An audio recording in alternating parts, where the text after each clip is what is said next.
Mukunda Silks grand opening on 23rd November at Dilshuk Nagar. 1400 rupees sarees, 111 rupees fancy pattu sarees, మీ సొంతం.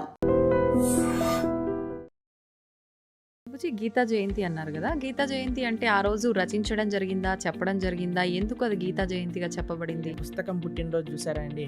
కేవలం ఒకటే పుస్తకం పుట్టినరోజు ఈ ప్రపంచంలో ఉంటుంది, అది గీతా జయంతి. అంటే పుట్టినరోజు చేస్తున్నామంటే ఆ పుస్తకం ఎంత గొప్పదో అర్థం చేసుకోండి. అసలు రచించింది ఎవరు ప్రభుజీ గీతని?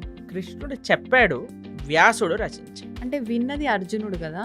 వ్యాస భగవానుడి యొక్క శిష్యుడు సంజయుడు. సంజయుడికి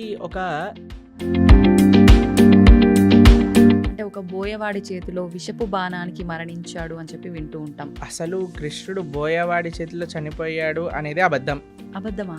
ఒక విషయం మీకు అడుగుతాను చెప్పండి.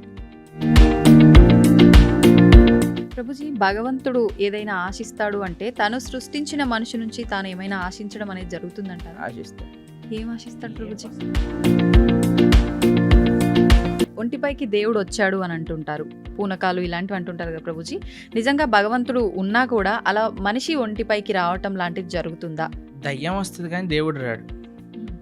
ఎందుకంటే మనం చేసే చెత్త పనులకి, అపవిత్రమైన ఆలోచనలకి భగవంతుడు ఎందుకు రావాలనుకుంటాడండి అసలు మానవుడి దగ్గరకి?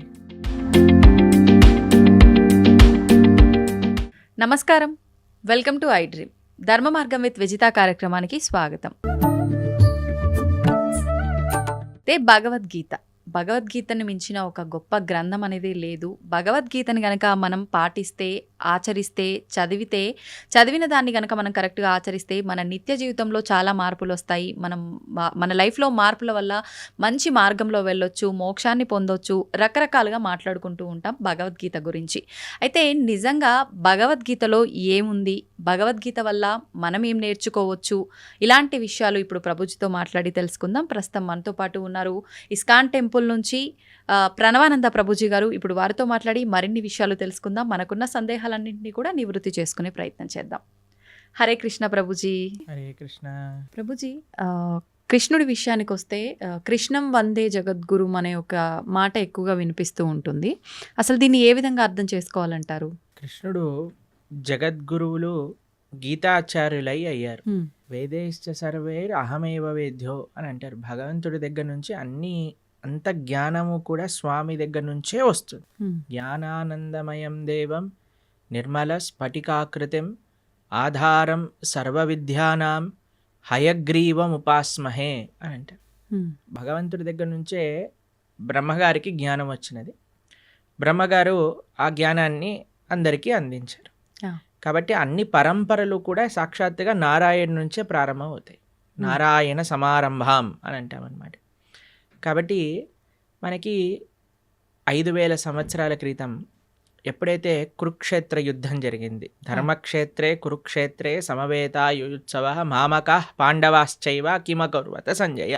అయితే కృష్ణుడు ఒక యుద్ధ భూమిని ఎందుకు చూస్ చేసుకున్నారు అని కానీ మనం ప్రశ్నిస్తే చూడండి, ఎప్పుడైనా India Pakistan world cup final last ball 2 runs to win ఉన్నప్పుడు ఎవరు ఏ పని చేస్తున్న వాళ్ళైనా సరే, క్రికెట్ ఇష్టం ఉన్న వాళ్ళైనా సరే, లేని వాళ్ళైనా సరే అందరు వచ్చి చూస్తారు ఏమవుతుంది ఇప్పుడు. అవునా కాదా చెప్పండి? అవును ప్రభుజీ, కరెక్ట్. అప్పట్లో ఇండియా పాకిస్తాన్ ఎలా ఉండేదో అప్పుడు కౌరవులు పాండవులు అలన్నమాట. మొత్తం ప్రపంచం అంతా వాళ్ళు ఎంత శక్తివంతం అంటే ఏదో ఒక సైడ్ తీసుకోవాల్సి వచ్చింది అందరికి. ఐదర్ కౌరవుల సైడ్ కానీ పాండవుల సైడ్. మొత్తం అన్ని కెమెరాలు, ఫోకస్ లైట్లు అన్ని కురుక్షేత్రం పైనే ఉందన్నమాట. కృష్ణుడు అనుకున్నా ఇది కరెక్ట్ టైం చెప్పడానికి, గీతోపదేశం చేయడానికి, ఎందుకంటే ఫోకస్ అంతా ఒక దగ్గరకు వచ్చింది కాబట్టి. అప్పుడు గీతాచార్యుడై శ్రీకృష్ణుడు అర్జునుడి యొక్క మాధ్యమంగా ప్రపంచానికి మొత్తం గీతను ఉపదేశం చేశాడు. అంటే అక్కడ అర్జునుడితో పాటు అందరూ కూడా విన్నారా? అందరూ వినలేదు, కానీ అర్జునుడి యొక్క మాధ్యమంగా, అంటే అర్జునుడికి చెప్తూ ఇప్పుడు ప్రపంచం అంతా తెలిసిపోయింది కదా. అవును ప్రభుజీ. కాబట్టి అర్జునుడిని మైక్ లాగా మాధ్యమం చేసుకున్నాడు. ప్రపంచం మొత్తం కూడా గీతను ఉపదేశం చేశారు పరమాత్మ. అయితే ఎందుకు జగద్గురువు అంటారంటే, భగవద్గీత సనాతన ధర్మానికి ఒక ఫౌండేషన్ బుక్ అన్నమాట. సనాతన ధర్మం యొక్క సిద్ధాంతాలన్నీ కూడా భగవద్గీత ప్రస్తావన చేసింది, ప్రతిపాదన చేసింది. అందుకే ఆచార్యులందరూ కూడా గీత పైన భాష్యాన్ని రచించారు. కాబట్టి ఇప్పుడు చూడండి, మీకు ఒక విషయం చెప్తాను. మీరు ఒక న్యూస్ పేపర్ ఇచ్చారనుకోండి, మీరు ఈ న్యూస్ పేపర్ చదవండి అని చూస్తారు మీరు, ఇది నిన్న న్యూస్ పేపర్ పక్కన పెట్టేస్తారు. అవునా? మీకు ఒక డైరీ ఇచ్చారనుకోండి, ఇప్పుడు 2025 వస్తుంది, మీరు చూసారనుకోండి, అరే ఇది 2023, ఇది ఏమంటారు మీరు, సామాన్లు లిస్ట్ రాసుకోవడానికి, తర్వాత ఐరన్ ఎన్ని ఇచ్చారు అని రాసుకోవడానికి యూజ్ చేస్తారు. ఎందుకంటే 2023 డైరీ 2025లో పనిచేయదు. కానీ మీరు చూడండి, భగవద్గీత 5000 సంవత్సరాలు అయినది, కానీ ఇప్పటికీ అందరూ అధ్యయనం చేస్తున్నారు భగవద్గీతని. ఇప్పటికీ అన్నిటికంటే మోస్ట్ కమెంటెడ్ బుక్ ఏదన్నా ప్రపంచంలో ఉంటే అది భగవద్గీత. ప్లస్ భగవద్గీతలో ఏం మార్పులు లేవు. స్వామి చెప్పిన 700 శ్లోకాలు ఏవైతే భగవద్గీతలో ఉన్నాయో అవే నడుస్తూ ఉన్నాయి ఇప్పటికి కూడా. ఇంకా వాటి యొక్క అప్లికేషన్ పెరుగుతుంది. మొన్న మేము ఒక మేనేజ్మెంట్ కోర్స్ అటెండ్ అయ్యామన్నమాట. అందులో చెప్తున్నారు, ప్రపంచంలో ఎవరు మేనేజ్మెంట్ ప్రిన్సిపల్ చెప్పినా అది భగవద్గీత నుంచే దొంగతనం చేసినవి. వాళ్ళు తీసుకెళ్ళిపోతారు, దాన్ని ఒక వెస్టర్నైజ్డ్ పబ్లిసిటీ చేసి మనకు అమ్మేస్తూ ఉంటారు. మనమేమో చాలా అమాయకులుగా ఎంత బాగా చెప్పారు అని. అవన్నీ గీతలో ఉన్నాయి. కాబట్టి గీతాచార్యుడిగా ప్రపంచంలో ఎవరైనా సరే గీత పట్టుకొని చదివితే వారి యొక్క మనసు మార్పు చెంది, వారి యొక్క జీవితం మార్పు చెందే ఒక జ్ఞానాన్ని కృష్ణుడు ఇచ్చాడు. కాబట్టి ఆయన జగద్గురువు అయ్యారు, మొట్టమొదటి జగద్గురువు అయ్యారు. కాబట్టి అందరి గురువులకి ఆయనే గురువు. ఎందుకంటే ఆయన ఉపదేశం చేసిన తత్వములే మనందరం మాట్లాడుకుంటాం కాబట్టి. అది నారాయణుడిగా ఆయన జ్ఞానాన్ని ఇచ్చిన, కృష్ణుడిగా ఆయన జ్ఞానాన్ని ఇచ్చిన, వ్యాసుడిగా ఆయన జ్ఞానాన్ని ఇచ్చిన, హయగ్రీవుడిగా ఆయన జ్ఞానాన్ని ఇచ్చిన, హంసావతారంగా జ్ఞానాన్ని ఇచ్చిన, కపిలుడిగా జ్ఞానాన్ని ఇచ్చిన, అన్ని అవతారాలు జ్ఞానాన్ని పంచడానికి కోసమే వచ్చాయి. కాబట్టి ఆయన జ్ఞాన నిధి. అందులో భగవంతుడికి షడైశ్వర్య సంపూర్ణుడు అంటాడు. భగవాన్ అనే వాటికి నిర్వచనంగా పరాశర మహర్షి విష్ణు పురాణంలో షడ్ ఐశ్వర్యములు పరిపూర్ణంగా కలిగినవారు అని చెప్తారు. అందులో ఒక ఐశ్వర్యం సకల జ్ఞానము కలిగినవాడు ఆయన. కాబట్టి ఆయనకి తెలియనదంటూ ఏముండదు. ఆయన ఇచ్చేదే మనకి ధర్మము అని అంట. అందుకే మన శాస్త్రములు ధర్మస్తు సాక్షాత్ భగవత్ ప్రణీతం. భగవంతుడు చెప్పినదే ధర్మము, భగవంతుడు చెప్పిందే గీత. ఆ గీత ఎక్కడ ప్రపంచంలో ఎవరు అధ్యయనం చేసి పాలించినా సరే వాళ్ళు సుఖ సంతోషాలతో ఉంటారు. కృష్ణుడు గీతాచార్యుడై జగద్గురువులై వసుదే వసుతం దేవం కంస చానూర మర్దనం దేవకీ పరమానందం కృష్ణం వందే జగద్గురు. అటువంటి గీతా జయంతి మహోత్సవాన్ని కూడా మనం ఇటీవల చేసుకున్నాం. ఈ నెల రోజులన్నీ మార్గశీర్ష మాసం అంతా చాలా ముఖ్యమైనది. ఎందుకో తెలుసా అండి, కృష్ణుడు గీతలో చెప్పారు ఒక విషయాన్ని, మాసానా మార్గశీర్షోహం అని అన్నారనమాట కృష్ణుడు. కాబట్టి ఈ మార్గశీర్ష మాసం అంతా కూడా గీతను అధ్యయనం చేయటం, గీతని వినటం. మన ప్రణవానంద దాస్ అనే ఛానల్ ఉంటుంది యూట్యూబ్లో. అందులో మనకి ప్లేలిస్ట్లో ఒకసారి మనం 18 అధ్యాయాలకి 18 గంటలు మనం ప్రవచనం అని చెప్పామన్నమాట. అది వినడానికి ప్రయత్నం చేస్తే మనకి గీత ఏం చెప్పాలనుకుంటుంది అనే విషయాలు మొత్తం కూడా మనకు అర్థమవుతాయి. అలా గీతని వినటం, గీతని చదవటం, గీతని 10 మందికి ఇవ్వటం ఈ మార్గశీర్ష మాసంలో చాలా ముఖ్యమైన విధానం అన్నమాట. ప్రభుజీ, గీతా జయంతి అన్నారు కదా, గీతా జయంతి అంటే ఆ రోజు రచించడం జరిగిందా, చెప్పడం జరిగిందా, ఎందుకు అది గీతా జయంతిగా చెప్పబడింది? మీరు ఎప్పుడైనా పుట్టినరోజు, ఒక పుస్తకం పుట్టినరోజు చూసారా అండి? కేవలం ఒకటే పుస్తకం పుట్టినరోజు ఈ ప్రపంచంలో ఉంటుంది, అది గీతా జయంతి. అంటే పుట్టినరోజు చేస్తున్నామంటే ఆ పుస్తకం ఎంత గొప్పదో అర్థం చేసుకోండి. అయితే గీతా జయంతి యొక్క విశేషత ఏంటి అని అంటే, గీత ఆ రోజు శ్రీకృష్ణుడు ఉపదేశం చేశారు అని ఒక విషయం చెప్తారు.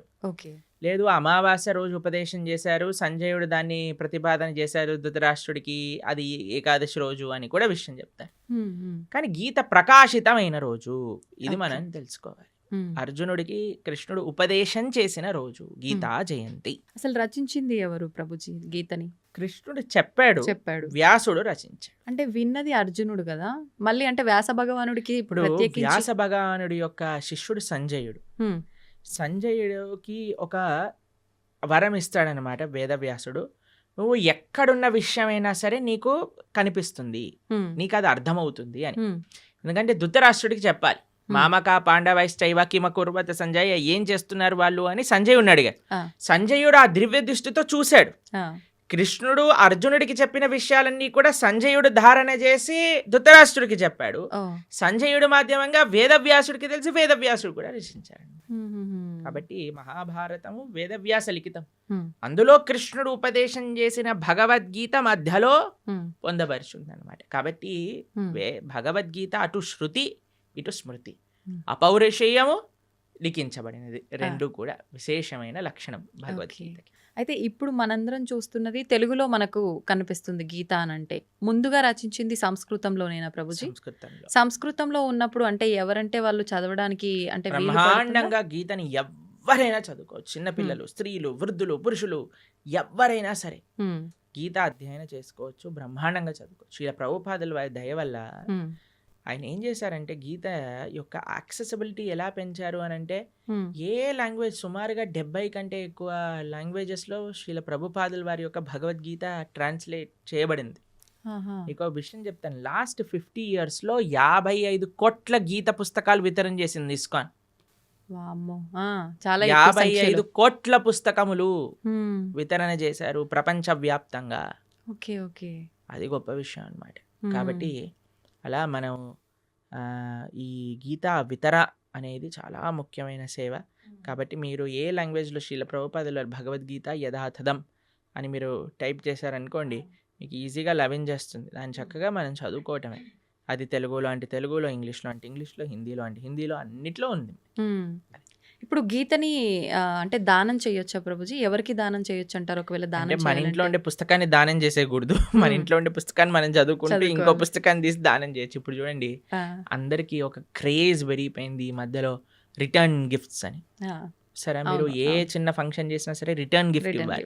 ఇప్పుడు వచ్చే గిఫ్ట్ కంటే వెళ్ళే గిఫ్ట్ ఇంకా ఈ ప్రెస్టీజియస్ గా ఉండాలి అని ఆలోచిస్తూ ఉంటారు. పెళ్లిల్లో ఉండే వాళ్ళందరూ ఆలోచిస్తుంటారు ఏమి ఇవ్వాలి, ఏం చేయాలని. మీరు ఏ వస్తువు ఇచ్చినా సరే ఇదేంటి, ఇది అందరు ఇస్తున్నారు, ఇదెందుకు, దీనికంటే ఎక్కువ తీయచ్చు కదా, అన్ని కంప్లైంట్స్ వస్తూ ఉంటాయి. ఎవరు సాటిస్ఫై చేయలేం.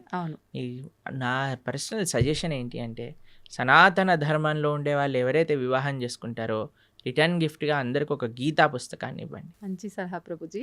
ఏదో ఒక ఆధ్యాత్మిక పుస్తకాన్ని ఇవ్వండి. దాన్ని ఏదో వంక పెట్టలేడు కదా, పెట్టలేరు, ప్రసాదంగా తీసుకుంటాడు కదా. చదివితే వాడు బాగుపడతాడు, మీకు ఆ పుణ్యం వస్తుంది. ఇప్పుడు చూడండి ఎన్ని మంచి విషయాలు ఉన్నాయో. ఒక వివాహంలో ఎంత కోట్లు ఖర్చు పెట్టేస్తున్నారండి. ఇప్పుడు మీరు చూసే ఉంటారు కదా. అసలు వివాహం పైన కాదు, వెనకాల ముందుండే తోకల పైన. అసలు వివాహం 10 నిమిషాలు అయిపోవాలి, మిగతావన్నీ రోజులు చేసేస్తున్నారు. సరే చేసుకొని ఇవ్వండి, కానీ కనీసం పెళ్లి రోజే ఇదైనా చేయండి. కనీసం సనాతన ధర్మ ప్రచారం అవుతుంది, మీకు పుణ్యం వస్తుంది, తీసుకున్న వాడికి ఒక ఆపర్చునిటీ దొరుకుతుంది గీతను చదువుకోవడానికి. కాబట్టి ఎంతమంది అయితే వివాహాలు చేసుకుంటున్నారో మీరు, కానీ ఈ వీడియో మీ దగ్గరకు వస్తే మీకు కృష్ణుడు ఒక అవకాశాన్ని ఇస్తున్నారు గీత పంచడానికి అని అనుకోండి. మాకు ఎంతో మంది తెలుసండి, చాలా మంది పెద్ద పెద్ద ఆఫీస్ ఫంక్షన్స్ జరిగినప్పుడు, ఏదైనా జరిగినప్పుడు, మొన్నే మేము ఆదిలాబాద్లో ఉన్నప్పుడు ఒక ఆయన 108 భగవద్గీత పుస్తకాలు తీసుకెళ్ళి వాళ్ళ ఇంట్లో జరిగే ఉత్సవంలో అందరికి ఇవ్వాలి అని తీసుకెళ్ళారనమాట. కాబట్టి తప్పకుండా మీకు కానీ గీత పుస్తకాలు కావాలి అని అంటే ఇస్కాన్ ఆదిలాబాద్కి మీరు కాంటాక్ట్ చేయండి. మీకు ఎన్ని వేలు కావాలంటే అన్ని 1000 పుస్తకాలు మేము పంపిస్తాం. చక్కగా మీరు రిటర్న్ గిఫ్ట్ రూపంలో గీత పుస్తకాన్ని ఇవ్వండి. అప్పుడు మీరు అడగచ్చు, వాళ్ళు చదవరండి, చాలా మంది ఇంట్లో ఉంటే చాలండి. మీకు స్టోరీ చెప్తాను. ఒకళ్ళకి మేము గీత ఇచ్చామన్నమాట. వాళ్ళు అన్నారు మా ఇంట్లో చదవరండి పుస్తకాలు అన్నారు. మీ పిల్లలైనా మీరు చదవకపోతే మీ పిల్లవాడు ఏం చదువుతాడండి, వాడికి అసలు ఇంట్రెస్ట్ లేదండి అని. సరే అయ్యా మీ ఇంట్లో పెట్టుకో, ఎవడైనా వచ్చినప్పుడు చదువుతాడు వాడు అని అన్నాను. సరే అని వాళ్ళ ఇంట్లో పెట్టుకున్నారనమాట. పెట్టుకుంటే వాళ్ళ ఇంట్లోకి హైదరాబాద్లో ఉంటారు వాళ్ళు. అయితే వాళ్ళ ఇంట్లో ట్రీట్మెంట్ కోసం అని వాళ్ళ చుట్టాలు ఎవరో 3 రోజుల కోసం వచ్చారట హైదరాబాద్లో ఉండడానికి. అయితే 3 రోజులకి పాటు ట్రీట్మెంట్, హాస్పిటల్కి వెళ్ళి ఇంటికి రావటం అలా జరుగుతుంది. వాళ్ళు అనుకున్నారట సాయంత్రం పూట ఏం చేయాలి అని. వాళ్ళకి పుస్తకం షెల్ఫ్లో గీత కనిపించింది. అయితే మేము చెప్పాము ఎవరో ఒకరు చదువుతారు, మీరు ఉంచుకోండి ఇంట్లో అని అన్నాను. అంతే. వాళ్ళు తీసుకున్నారు, వాళ్ళు చదివారు, వాళ్ళకి చాలా నచ్చింది ఆ పుస్తకం. వాళ్ళ ఇంటికి తీసుకెళ్ళిపోయారు. వాళ్ళు ఉండేది ఎక్కడో మహబూబ్ నగర్ ప్రాంతంలోనే ఎక్కడో. వాళ్ళు గీత చదివి వాళ్ళు భక్తులు అయిపోయారు. మేము ఒక కార్యక్రమానికి వెళ్ళినప్పుడు వాళ్ళు మాకు ఈ విషయం చెప్పారు, ప్రభుజీ మీరు ఒకళ్ళ గీత ఇస్తే వాళ్ళ ఇంట్లో ఉన్న గీత మేము చదివితే మేము భక్తులం అయిపోయాం. ఎవరికొకరికి ఉపయోగపడింది. ఎవరికొకరికి ఇప్పుడు బాంబు పెట్టారనుకోండి ఎక్కడో ఒక చోట పేలుతుంది కదండి. అలానే గీత కూడా అంతే, మన దగ్గర ఉండాలంతే. మీరు చదవకపోతే మీ పిల్లలు చదవకపోతే మనవాళ్ళు మనవరాళ్ళు ఎవరో ఒకరు చదువుతారు. గీత ఉన్న దగ్గర తరించకపోవటము అంటూ ప్రశ్నే లేదు. గీత ముట్టుకున్నవాడు, చూసినవాడు, దర్శించుకున్నవాడు, ఒక పేజ్ చదివినవాడు, ఒక అక్షరం చదివినవాడు అందరూ తరిస్తారు. దాంట్లో ఎటువంటి డౌటే లేదు. ఏ లాంగ్వేజ్ లో ఉన్నది చదివినా కూడా మనకు ఏ లాంగ్వేజ్ లో ఉన్న గీతా మహాత్యం చెప్తుంది. గీత ఎక్కడైతే ఉంటే అది సాక్షాత్తుగా ప్రయాగ క్షేత్రంతో సమానము. కాబట్టి మన ఇంట్లో మనకి చాలా ముఖ్యమండి. మనకి మీకు సాంప్రదాయంలో చూస్తే మనం మంగళం అని మంగళహారతి భగవంతుడికి సమర్పణ చేస్తాం. అందులో శాస్త్రాలకు కూడా మనం మంగళహారతి సమర్పణ చేస్తాం అన్నమాట. ఏవైతే వైదికమైన గంధములు మన ఇంట్లో ఉంటాయి. కాబట్టి ప్రతి ఒక్కళ్ళింట్లో గీత, భాగవత, రామాయణాదులు ఉండవలసినదే. మీరు అనుకోకండి మా ఇంట్లో ఎవరు చదవరు, తెచ్చి పెట్టండి, ఎవరో ఒకరు చదువుతారు. పూజ రూమ్ లో పెట్టి ఉంచొచ్చా ప్రభుజీ? పూజ రూమ్ లో పెట్టేసి మంచిగా వాటికి అన్ని క్లాత్ కట్టేసేసి లోపల పెట్టేసి దండలేసేసి పుష్పాలు, పూలు, పసుపు చదవాలన్నా సరే ఆ మూట తీయటం కూడా పలకన్నా సరే వద్దులే బాబు అన్నట్టుగా ఉండకూడదు. యాక్సెసిబుల్ గా ఉండాలి ఎవరైనా చదువుకోవాలన్నప్పుడు. అవును. కాబట్టి పూజ చేసేయమనండి. అంటే ఇప్పుడు అందరూ మొన్న గీతా జయంతి రోజు ప్రవచనం చెప్తున్నాం అనమాట. ఏమన్నా మీ అందరికీ ఇప్పుడు భగవద్గీత ఆరాధన ఎలా చేయాలో చెప్తాను, అందరు ఫస్ట్ ఆచమనం చేయండి అనగానే అందరు పుస్తకాలు తీసుకొని రాసుకుంటున్నారనమాట. ఫస్ట్ ఆచమనం చేయాలి, దాని తర్వాత మీ కుడి చేత్తో గీత తీసుకోండి, కుడి చేత్తో గీత తీసుకో, ఎడం చేత్తో పట్టుకోండి, దాన్ని ఓపెన్ చేయండి, చదవటం ప్రారంభించండి, ఇదే ఆరాధన అంటే ఇదేనా ఆరాధన, మేము ఇంకేదైనా చెప్తారు అనుకున్నాం ప్రభుజీ గారు, ఏం పుష్పాలు తేవాలి, ఏం అభిషేకాలు చేయాలి అని. కాబట్టి అంటే భగవంతుడి ఫోటోకు ఆరాధన చేసినట్టు చేయాలనుకున్నారు. ఒక్కొక్క విధానం ఒక్కొక్క వస్తువుకి ఒక్కొక్క రకంగా ఆరాధన చేస్తాం. గ్రంథాలకి ఆరాధన ఎలా చేస్తాము అని అంటే అధ్యయనం చేయటమే ఆరాధన, అది చదవటమే ఆరాధన. ఓకే. కాబట్టి ఏదో మనం ఆరతులు తిప్పేసామా అది ఇది కాదండి. మెయిన్ మనం చదవాలి పుస్తకాన్ని, గీతను, భాగవతాన్ని, వీటన్నిటిని అధ్యయనం చేయటమే ముఖ్యం. ఇప్పుడు చదవాలన్నప్పుడు చాలా మందికి మాంసాహారం తినే అలవాటు ఉంటుంది కదా ప్రభుజీ. మాంసాహారం తిన్న తర్వాత చదవాలనుకుంటే చదవచ్చా? ఫస్ట్ మాంసాహారం మానేయండి అందరూ. మానలేము అనుకుంటే తప్పదు. అలా ఎందుకు అనుకుంటారు మానలేము అని? మనం జీవహింస చేయటం మానలేము అని అంటే ఎలా అంటే చెప్పండి. ఇప్పుడు టెర్రరిస్ట్ అన్నారు అనుకోండి, నేను జనాల్ని చంపటం మానలేను అని అంటారా? అప్పుడు మీరేమంటారా? పర్వాలేదు నాన్న, నీకు అనిపించట్లేదు కదా చంపేసే అని అంటామా మనం? అనలేము. చెప్పండి, అంటారా మీరు? లేదండి మాకు చంపాలనే ప్రాణం ఉంది అంటే కంటిన్యూ అంటామా? కాను కదా. కాబట్టి మనం ఫస్ట్ నాన్ వెజ్ ఆపేసేయండి, ధార్మికంగా ఉండండి. లేదండి మేము ఎంత చెప్పినా మేము మారము అన్న వాళ్ళు పర్వాలేదు, గీత చదవటం ప్రారంభం చేయండి, ఆ గీత యొక్క అనుగ్రహం చేత మానేస్తాం. ఓకే. కాబట్టి మీకు ఒక విషయం చెప్తాను, ఎందుకు మానేయమంటున్నా అంటే ఇప్పుడు గీత చదివినప్పుడు అది వంటికి ఎక్కాలి కూడా కదండి. అవును. ఇప్పుడు డాక్టర్ గారి దగ్గరికి వెళ్తారు మీరు, డాక్టర్ గారి దగ్గరికి వెళ్ళినప్పుడు డాక్టర్ ఏం చేస్తారు, మీకు ఈ మెడిసిన్ వేసుకోండి అని ఇస్తారు. దాంతోపాటు ఇవి తినకూడదు అని ఒక లిస్ట్ ఇస్తారు మరి. అవును ప్రభుజీ. డాక్టర్ ఏమంటాడంటే ఇవి తినటం ఆపేస్తేనే నీకు ఈ మెడిసిన్ పనిచేస్తుంది. అవునా కదా చెప్పండి. ఇప్పుడు మీరు నాకు అడిగారు అనుకోండి, ప్రభుజీ మెడిసిన్ మెయినా ఇవి ఆపేయటం మెయినా అని నేను మిమ్మల్ని అడిగాడు అనుకోండి, మీరేం చెప్తారండి? మెడిసినే మెయిన్ అని చెప్తా నేను. మెడిసినే మెయినా, ఆపటం మెయిన్ కాదు కదా? కాదు, దాని బదులు ఇంకో ఫుడ్ తినొచ్చు, కానీ మెడిసిన్ ఆపితే అది తగ్గదు కదా ప్రభుజీ. నేను అడిగే ప్రశ్న ఏంటి అంటే, ఇప్పుడు ఈ మెడిసిన్ మెయిన్ అనుకున్నాం అనుకోండి, ఈ మెడిసిన్ వేసుకుంటూ డాక్టర్ తినద్దు అన్న విషయాలు కూడా తింటూ ఉన్నాం అనుకోండి, మనకి మెడిసిన్ శరీరం పైన పనిచేస్తుందా? పనిచేయదు. రెండు మెయినే కదా. ఎంత మెడిసిన్ మెయినో అంతే పథ్యం కూడా మెయిన్. అవునా కదా? అలానే ఎంత మనం గీత చదవటం ముఖ్యమో అంతగా ఏవైతే గీత వద్దు అని అంటుందో వాటిని దూరంగా పెట్టడం కూడా ముఖ్యమే. మనం ఎప్పుడైతే మాంసాహారం, మద్యం, మాదక ద్రవ్యాలు, జూదం ఆపటం వల్ల ఏమవుతుంది అంటే మెడిసిన్ ఏదైతే మనం తీసుకుంటున్నా, గీత అధ్యయనం చేస్తున్నామో, జపం చేస్తున్నామో, పూజ చేస్తున్నామో, ఆరాధన చేస్తున్నామో అది మనకి వంటికి ఎక్కుతుంది. మనకి ఏంటి తత్వము అని అర్థం అవుతుంది, లేకపోతే అర్థం కాదు. ఎందుకంటే ఈ డీపర్ స్పిరిచువల్ సైన్సెస్ అర్థం చేసుకోవాలంటే మనం సత్వగుణంలోకి రావాలి. సత్వగుణం అంటే ఎటువంటి జీవహింస, ప్రాణిహింస, స్వయం హింస. ఇప్పుడు చూడండి, మాంసాహారం తినడం అంటే వేరే వాడిని హింసించటం. మాదక ద్రవ్యాలు, సిగరెట్, మందు, ఇప్పుడు చూడండి ఈ శాస్త్రం వరకు చెప్పాల్సిన అవసరం లేదండి, సిగరెట్ డబ్బా పైనే చూపిస్తుంది స్మోకింగ్ కాజెస్ క్యాన్సర్. మీరు సినిమాలలో ఒక చిన్న మందు బాటిల్ చూపించారంటే పక్కన smoking and drinking is dangerous to health అని అంటారు. అవును ప్రభుజీ. ఒకటి మీరు వేరే వాళ్ళనైనా హింసిస్తున్నారు, మీ శరీరాన్ని మీరు స్వయంగానే హింస పెట్టుకుంటున్నారు. ఎక్కడైతే హింస ఉన్నదో అక్కడ ధర్మం ఉండలేదు. మొన్న మేము ఒక విషయంలో చెప్తున్నాం అనమాట. హిందూ అంటే అర్థమే హింసకి ఎంతో దూరంగా ఉండేవాడే హిందువు. అది హిందువు యొక్క అర్థం. Okay okay. కాబట్టి మాంసాహారం తిని గీత చదవచ్చా అని అంటే ఫస్ట్ మాంసాహారం మంజేయండి. ఇప్పుడు ధనుర్మాసం వస్తుంది, తర్వాత కొత్త సంవత్సరం వస్తుంది, ఒక సంకల్పం తీసుకోండి. ఎవరైనా అంటారండి మేము తినకపోతే చచ్చిపోతామని? అలాంటి వాళ్ళు ఎవరైనా ఉంటారా అండి? లేదు కదా. అది ఏమి నేను ఇప్పుడు ఊపిరి పీల్చుకుపోతే చచ్చిపోతాను అని అంటే ఓకే పర్వాలేదయ్యా, ఊపిరి పీల్చుకో అని చెప్తా. నీళ్ళు తాగకపోతే చచ్చిపోతాను, సరే పర్వాలేదు, అది కూడా ఒప్పుకుంటా. నేను వేరే ప్రాణిని చంపి తినకపోతే చచ్చిపోతాను అనేవాడు ఉంటాడా అండి ఎవరైనా? లేరు కదా. కాబట్టి అది నీ ప్రాణం పైకి రావట్లేదు, కాబట్టి వేరే వాళ్ళ ప్రాణం తీయకు. కాబట్టి మనం ఒక సంకల్పం తీసుకుందాం, మంచిగా ధార్మికంగా ఉండడానికి ప్రయత్నం చేద్దాం. ఎందుకు మీకు ఈ విషయాలు చెప్తున్నానంటే, ఒకళ్ళు ఇటీవల మాకు చెప్పారు, ఒక కంపెనీలో పనిచేసే 250 మంది ఎంప్లాయీస్ మన వీడియోస్ వల్ల మాంసాహారాన్ని మానేసిన వారు ఉన్నారు. కాబట్టి అందుకేసమే మనం మళ్ళీ చెప్తున్నాం, ఎందుకంటే జనాలకి పాపం తెలియదు. ఇప్పుడు ఉండే ప్రవచనకర్తలు కూడా ఎలా తయారయ్యారంటే, ఏం తిన్నా పర్వాలేదు, మీరేం చేసినా పర్వాలేదు, అన్నీ వీటికి వాటికి సంబంధం లేదు, అది ఇది అంటున్నారు.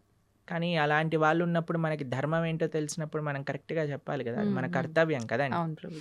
కాబట్టి అందుకోసం చెప్తున్నాం. కాబట్టి మంచిగా ధార్మికంగా ఉండండి, మంచి భగవంతుడి యొక్క కృప పొందే విధంగా ఉండాలి.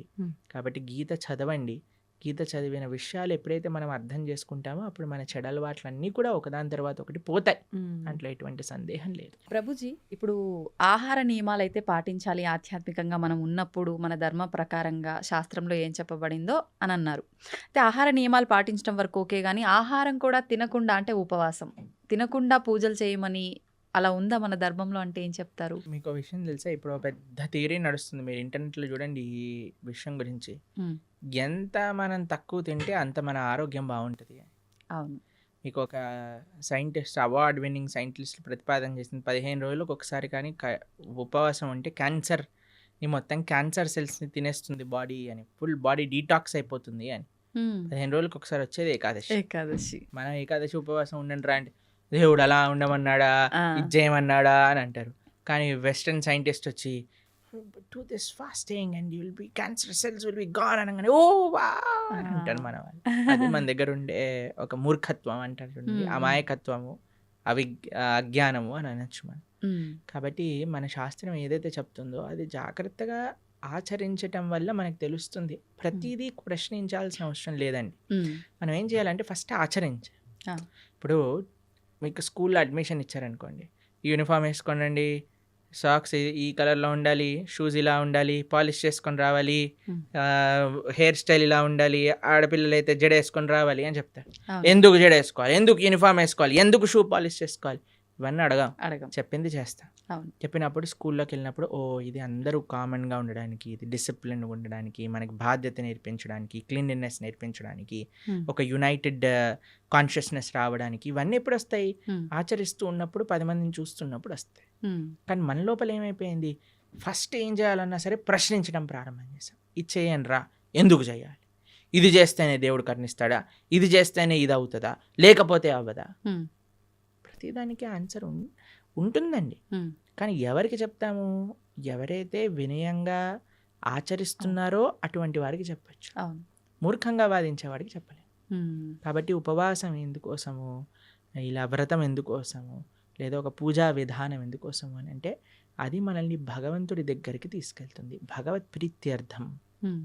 మన ఆరోగ్యం బాగుండటం ఇవన్నీ సెకండరీ. కొన్ని నియమాలు శాస్త్రములు చెప్పాయి, ఈరోజు ఇలా ఉండండి, ఈరోజు ఇలా ఉండండి అని. మన పెద్దలు చెప్పిన మాట, పెద్దల మాట పెరగన్న మూట అంటాం కదండి. పెద్దలు చెప్పిన మాటే పెరగన్న మూట అంటే శాస్త్రం చెప్పిన మాట ఇంకెంత మంచిది చెప్పాలి. కాబట్టి ఆచరించడం ప్రధానం. ఒకసారి ఆచరించడం ప్రారంభం చేస్తే మనకి ఎవరిని అడగకుండా తెలిసిపోతుంది ఎందుకు చేయమన్నారు ఏంటి, ఆ బెనిఫిట్స్ మనమే చూస్తాం. ఇప్పుడు ఒక ఆహార నియమాన్ని చెప్పామనుకోండి, దాన్ని ఆచరిస్తూ ఉన్నప్పుడు కన్సిస్టెంట్గా మనకు తెలుస్తుంది, అరే మన జీవితం ఎలా మారింది, మన క్లారిటీ ఆఫ్ మైండ్, థాట్, మన జీవన శైలి, మనం మాట్లాడే విధానం, మన ఆలోచనలు, మన స్ట్రెస్, మన డిప్రెషన్, మన యాంగర్, అవన్నీ ఎట్లా తగ్గుతుంది? ఉమ్, లేదు నాకు ప్రూవ్ చేయి తర్వాత మానేస్తానంటే ఎలా చెప్పండి? అవును, కాదు కదా. కాదు. ఇప్పుడు నువ్వు ఇప్పుడు ఇంజనీరింగ్ కాలేజ్లో ఒకటి జాయిన్ అవుతున్నాడు, ఉమ్, నాకు జాబ్ ఇస్తేనే నేను జాయిన్ అవుతా అంటాడా? అన్నారు. నువ్వు జాయిన్ అవ్వు, నువ్వు చదువు, అవును, అప్పుడు నీకు జాబ్ వస్తుంది. వస్తుంది. అంతే కదా. ఫస్ట్ నాకు ప్లేస్మెంట్ ఇవ్వు తర్వాత జాయిన్ అవుతానంటే ఎలా అండి? అవును. ఫస్ట్ నువ్వు జాయిన్ అవ్వు, ప్రాసెస్ని ఫాలో అవ్వు, అప్పుడు మొత్తాన్ని క్లియర్గా వస్తుంది. అయితే ప్రభుజీ నాది ఒక చిన్న డౌట్. అంటే ఇలా ఆలోచించడానికి కారణం ఇది అయి ఉంటుందేమో అని. కొన్ని అంటే ఇప్పుడు సైంటిఫిక్గా ప్రూవ్ చేసిన తర్వాత మీరు చెప్పినట్టుగా నమ్ముతున్నారు అంటే అది మనకి ఎప్పుడో ఉంది శాస్త్రాల్లో. కానీ మన శాస్త్రాలు పురాణాల విషయానికి వస్తే కొన్ని వేల లక్షల సంవత్సరాల క్రింద నుంచి ఉన్నవి అని చెప్తారు. కానీ అంటే ప్రతిదానికి కూడా ఒక నిర్దిష్టమైన అంటే ఇది టైము, ఇప్పుడు రచించారు లేకపోతే ఇప్పుడు రాశారు, ఇప్పుడు నుంచి ఉంది అని నిర్దిష్టమైన ఒక సమయం లేదు. అందుకని చెప్పి దీన్ని ఎలా ఒక మూఢనమ్మకం. నిర్దిష్టమైన సమయం ఉంటుందండి? ఎందుకంటే దానికి నిర్దిష్టమైన సమయమే లేదు, అనాదిగా వస్తుంది. భగవంతుడు ఉన్నప్పటి నుంచి జ్ఞానం ఉన్నది. హ్మ్. భగవంతుడు బ్రహ్మకు ఉపదేశం చేశారు వేదాలు. Yeah. ఎప్పుడని ఎలా చెప్తాం? ఆది అని అంటాం. అవును, ఆదికి టైం ఇన్ఫినిటీకి ఎప్పుడు అయిపోతుంది? ఇన్ఫినిటీ చెప్పండి అంటే ఎలా అంటాం? చెప్పలేం. అలానే ఒక స్టార్టింగ్ పాయింట్ అంటూ లేదండి. హ్మ్. కొన్ని విషయాలకు చెప్పొచ్చు. భగవద్గీత 5,000 సంవత్సరాలు అయింది. అవును. ఎందుకంటే కృష్ణుడు ఆవిర్భావం అప్పుడైంది. ఆ. కృష్ణుడు 125 సంవత్సరాలు ఉన్నప్పుడు అర్జునుడికి భగవద్గీత ఉపదేశం చేశారు. ద్వాపర యుగం అయిపోయింది, కలియుగం స్టార్ట్ అయిపోయింది. కాబట్టి సుమారుగా ఇన్ని సంవత్సరాలు. ఇప్పుడు కృష్ణుడు పుట్టినరోజు ఏదైతే కృష్ణాష్టమి చేసుకుంటారో అప్పుడు రాస్తారు 5,000 ఇన్నో సంవత్సర జన్మాష్టమి అని. కొన్ని నిర్దేశం ఉంది. కానీ అపౌరుషేయమైన వేదములకు ఎలా చెప్తాను చెప్పండి మనం? హ్మ్. వ్యాసుల వారు 5,000 సంవత్సరాల క్రితం వేద విభజనను చేశారు. అన్ని ఎంతో పైలప్గా ఉన్న వేదాలన్నింటినీ 4 కేటగిరీస్గా చేసి చక్కగా ఈజీగా అండర్స్టాండ్ అయ్యే విధంగా మనకు అందించారు. హ్మ్. కాబట్టి దానికి ఒక లెక్క ఉంది. ఓకే. కాబట్టి అన్నిటినీ అందుకే ఇందాక అన్నట్టుగా హ్మ్. మనము ఇప్పుడు టీచర్ ఇక్కడ అమెరికా ఉంది అని మనం మ్యాప్లో చూపించేసింది అనుకోండి, ఆ. వెళ్ళొచ్చాక నమ్మం కదండి. అమెరికా ఉంది అంటే అమెరికా ఉంది. నమ్మేస్తాం. హ్మ్. అవి ఇప్పుడు ఎగ్జామ్ పేపర్లో ఈ కాంటినెంట్ ఏంటి అమెరికా రాసిస్తాం. అవును, కానీ టీచర్ని అడగమను ఏంటి అడగ. ప్రూఫ్ చూపించమని. అవును. కాబట్టి శాస్త్రాన్ని మనం యథాతథంగా ఫస్ట్ మనం కొద్దిగా నమ్మకాన్ని ఇన్వెస్ట్ చేసినప్పుడు హ్మ్. ఆ నమ్మకం బట్టి మనకి ఆ శాస్త్రం అనేది ప్రస్ఫుటితం అవుతుంది, హ్మ్. మన మనసులో గోచరం అవుతుంది, మనకి విషయాలు తెలుస్తూ ఉంటాయి. హా. దానికి భాగవతోత్తముల యొక్క సాంగత్యం, సద్వైష్ణవ ఆచార్యుల యొక్క సాంగత్యం, గురువుల యొక్క సాంగత్యం, పరంపరాగతమైన గురు పరంపర యొక్క సాంగత్యం ఎప్పుడైతే దొరుకుతుందో అప్పుడు మన మిగతా విషయాలన్నీ కూడా మనకు తెలుస్తాయి. ప్రభుజీ గీతని ఉపనిషత్తు అని అంటుంటారు. ఎందుకని ఉపనిషత్తు అంటారు? ఉపనిషత్తులో ఉండే జ్ఞానం అంతా కూడా గీతలో ఉన్నది. హ్మ్. ఇప్పుడు చూడండి, మీరు పాలు తీసుకున్నారనుకోండి, ఓ 10 లీటర్ల పాలు తీసుకున్నారు. హ్మ్.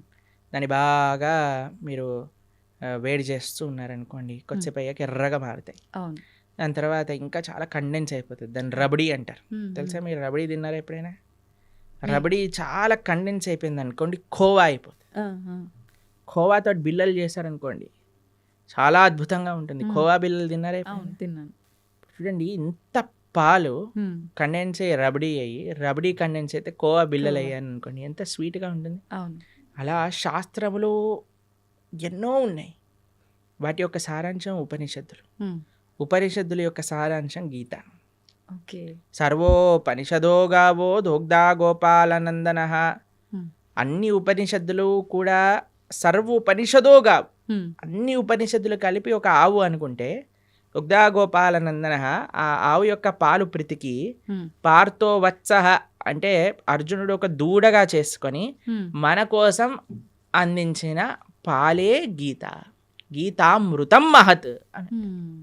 అటువంటి గీతామృతం ఏదైతే భగవద్గీత ఉందో అది అన్ని ఉపనిషత్తుల యొక్క సారాంశమే కాబట్టి అది ఉపనిషత్, గీతోపనిషద్ అని మనం అంటాం. ప్రభుజీ ఇప్పుడు విష్ణువు అవతారాల్లోకెల్లా అన్ని అవతారాల్లోకెల్లా కృష్ణుడి ఒక్క అవతారానికి మాత్రమే అంటే ఒక బోయవాడి చేతిలో విషపు బాణానికి మరణించాడు అని చెప్పి వింటూ ఉంటాం. ఎందుకని ఇలా డిసైడ్ చేయబడింది అంటారు? ఎలా సాధ్యపడింది అలా? అసలు కృష్ణుడు బోయవాడి చేతిలో చనిపోయాడు అనేది అబద్ధం.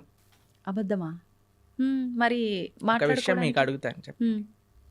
చిన్నపిల్లవాడు 6 రోజులు 8 రోజులు అంత వయసున్న పిల్లవాడికి పూతన అని ఒక పెద్ద రాక్షసి వచ్చింది. ఒకసారి మీరు వినే ఉంటారు కృష్ణుడి యొక్క కథలో. విన్నారా పూతన రాక్షసి? విన్నా.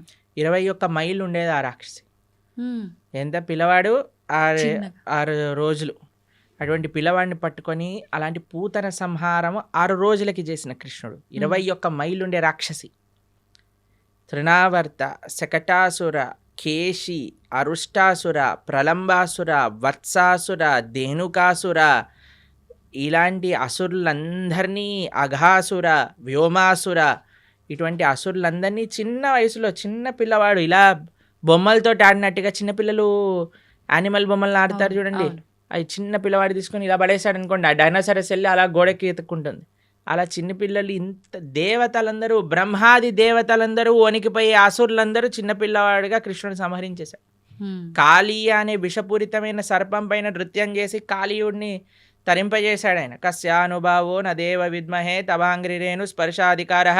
కాళీయుడిని అనుగ్రహించిన కృష్ణుడు ఒకసారి మొత్తం కారు చిచ్చు మొత్తం అరణ్యంలో అంతా మంట పెట్టుకుంటే అనేసరికి మొత్తం మంటంతా ఆయన లోపలికి వెళ్ళిపోయింది. గోవర్ధనగిరి 21 మైల్ ఇప్పుడు మనం చూస్తున్నాం. బృందావనంలో ఆనాటికి ఎంతో ఉండేది. గోవర్ధనుడికి ఒక శాపం ఉంది, రోజు ఆవగిందంతా తక్కువ అయిపోతావు అని. అందుకోసం ఇప్పుడు చూస్తే కృషించిపోయింది. కానీ కృష్ణుడు ఉన్నప్పుడు ఇంకా మహిమాన్వితంగా ఉండేది. అటువంటి పర్వతాన్ని 7 రోజులు 7 రాత్రులు చిటికని వేలిపైన, ఎడమ చేతి చిటికని వేలిపైన పట్టుకున్న కృష్ణుడు ప్రవాసన అనే ఒక పర్వతం ఉండేదండి. ఒక పెద్ద మౌంటైన్ పై నుంచి లాంగ్ జంప్ చేస్తాడు ఆయన.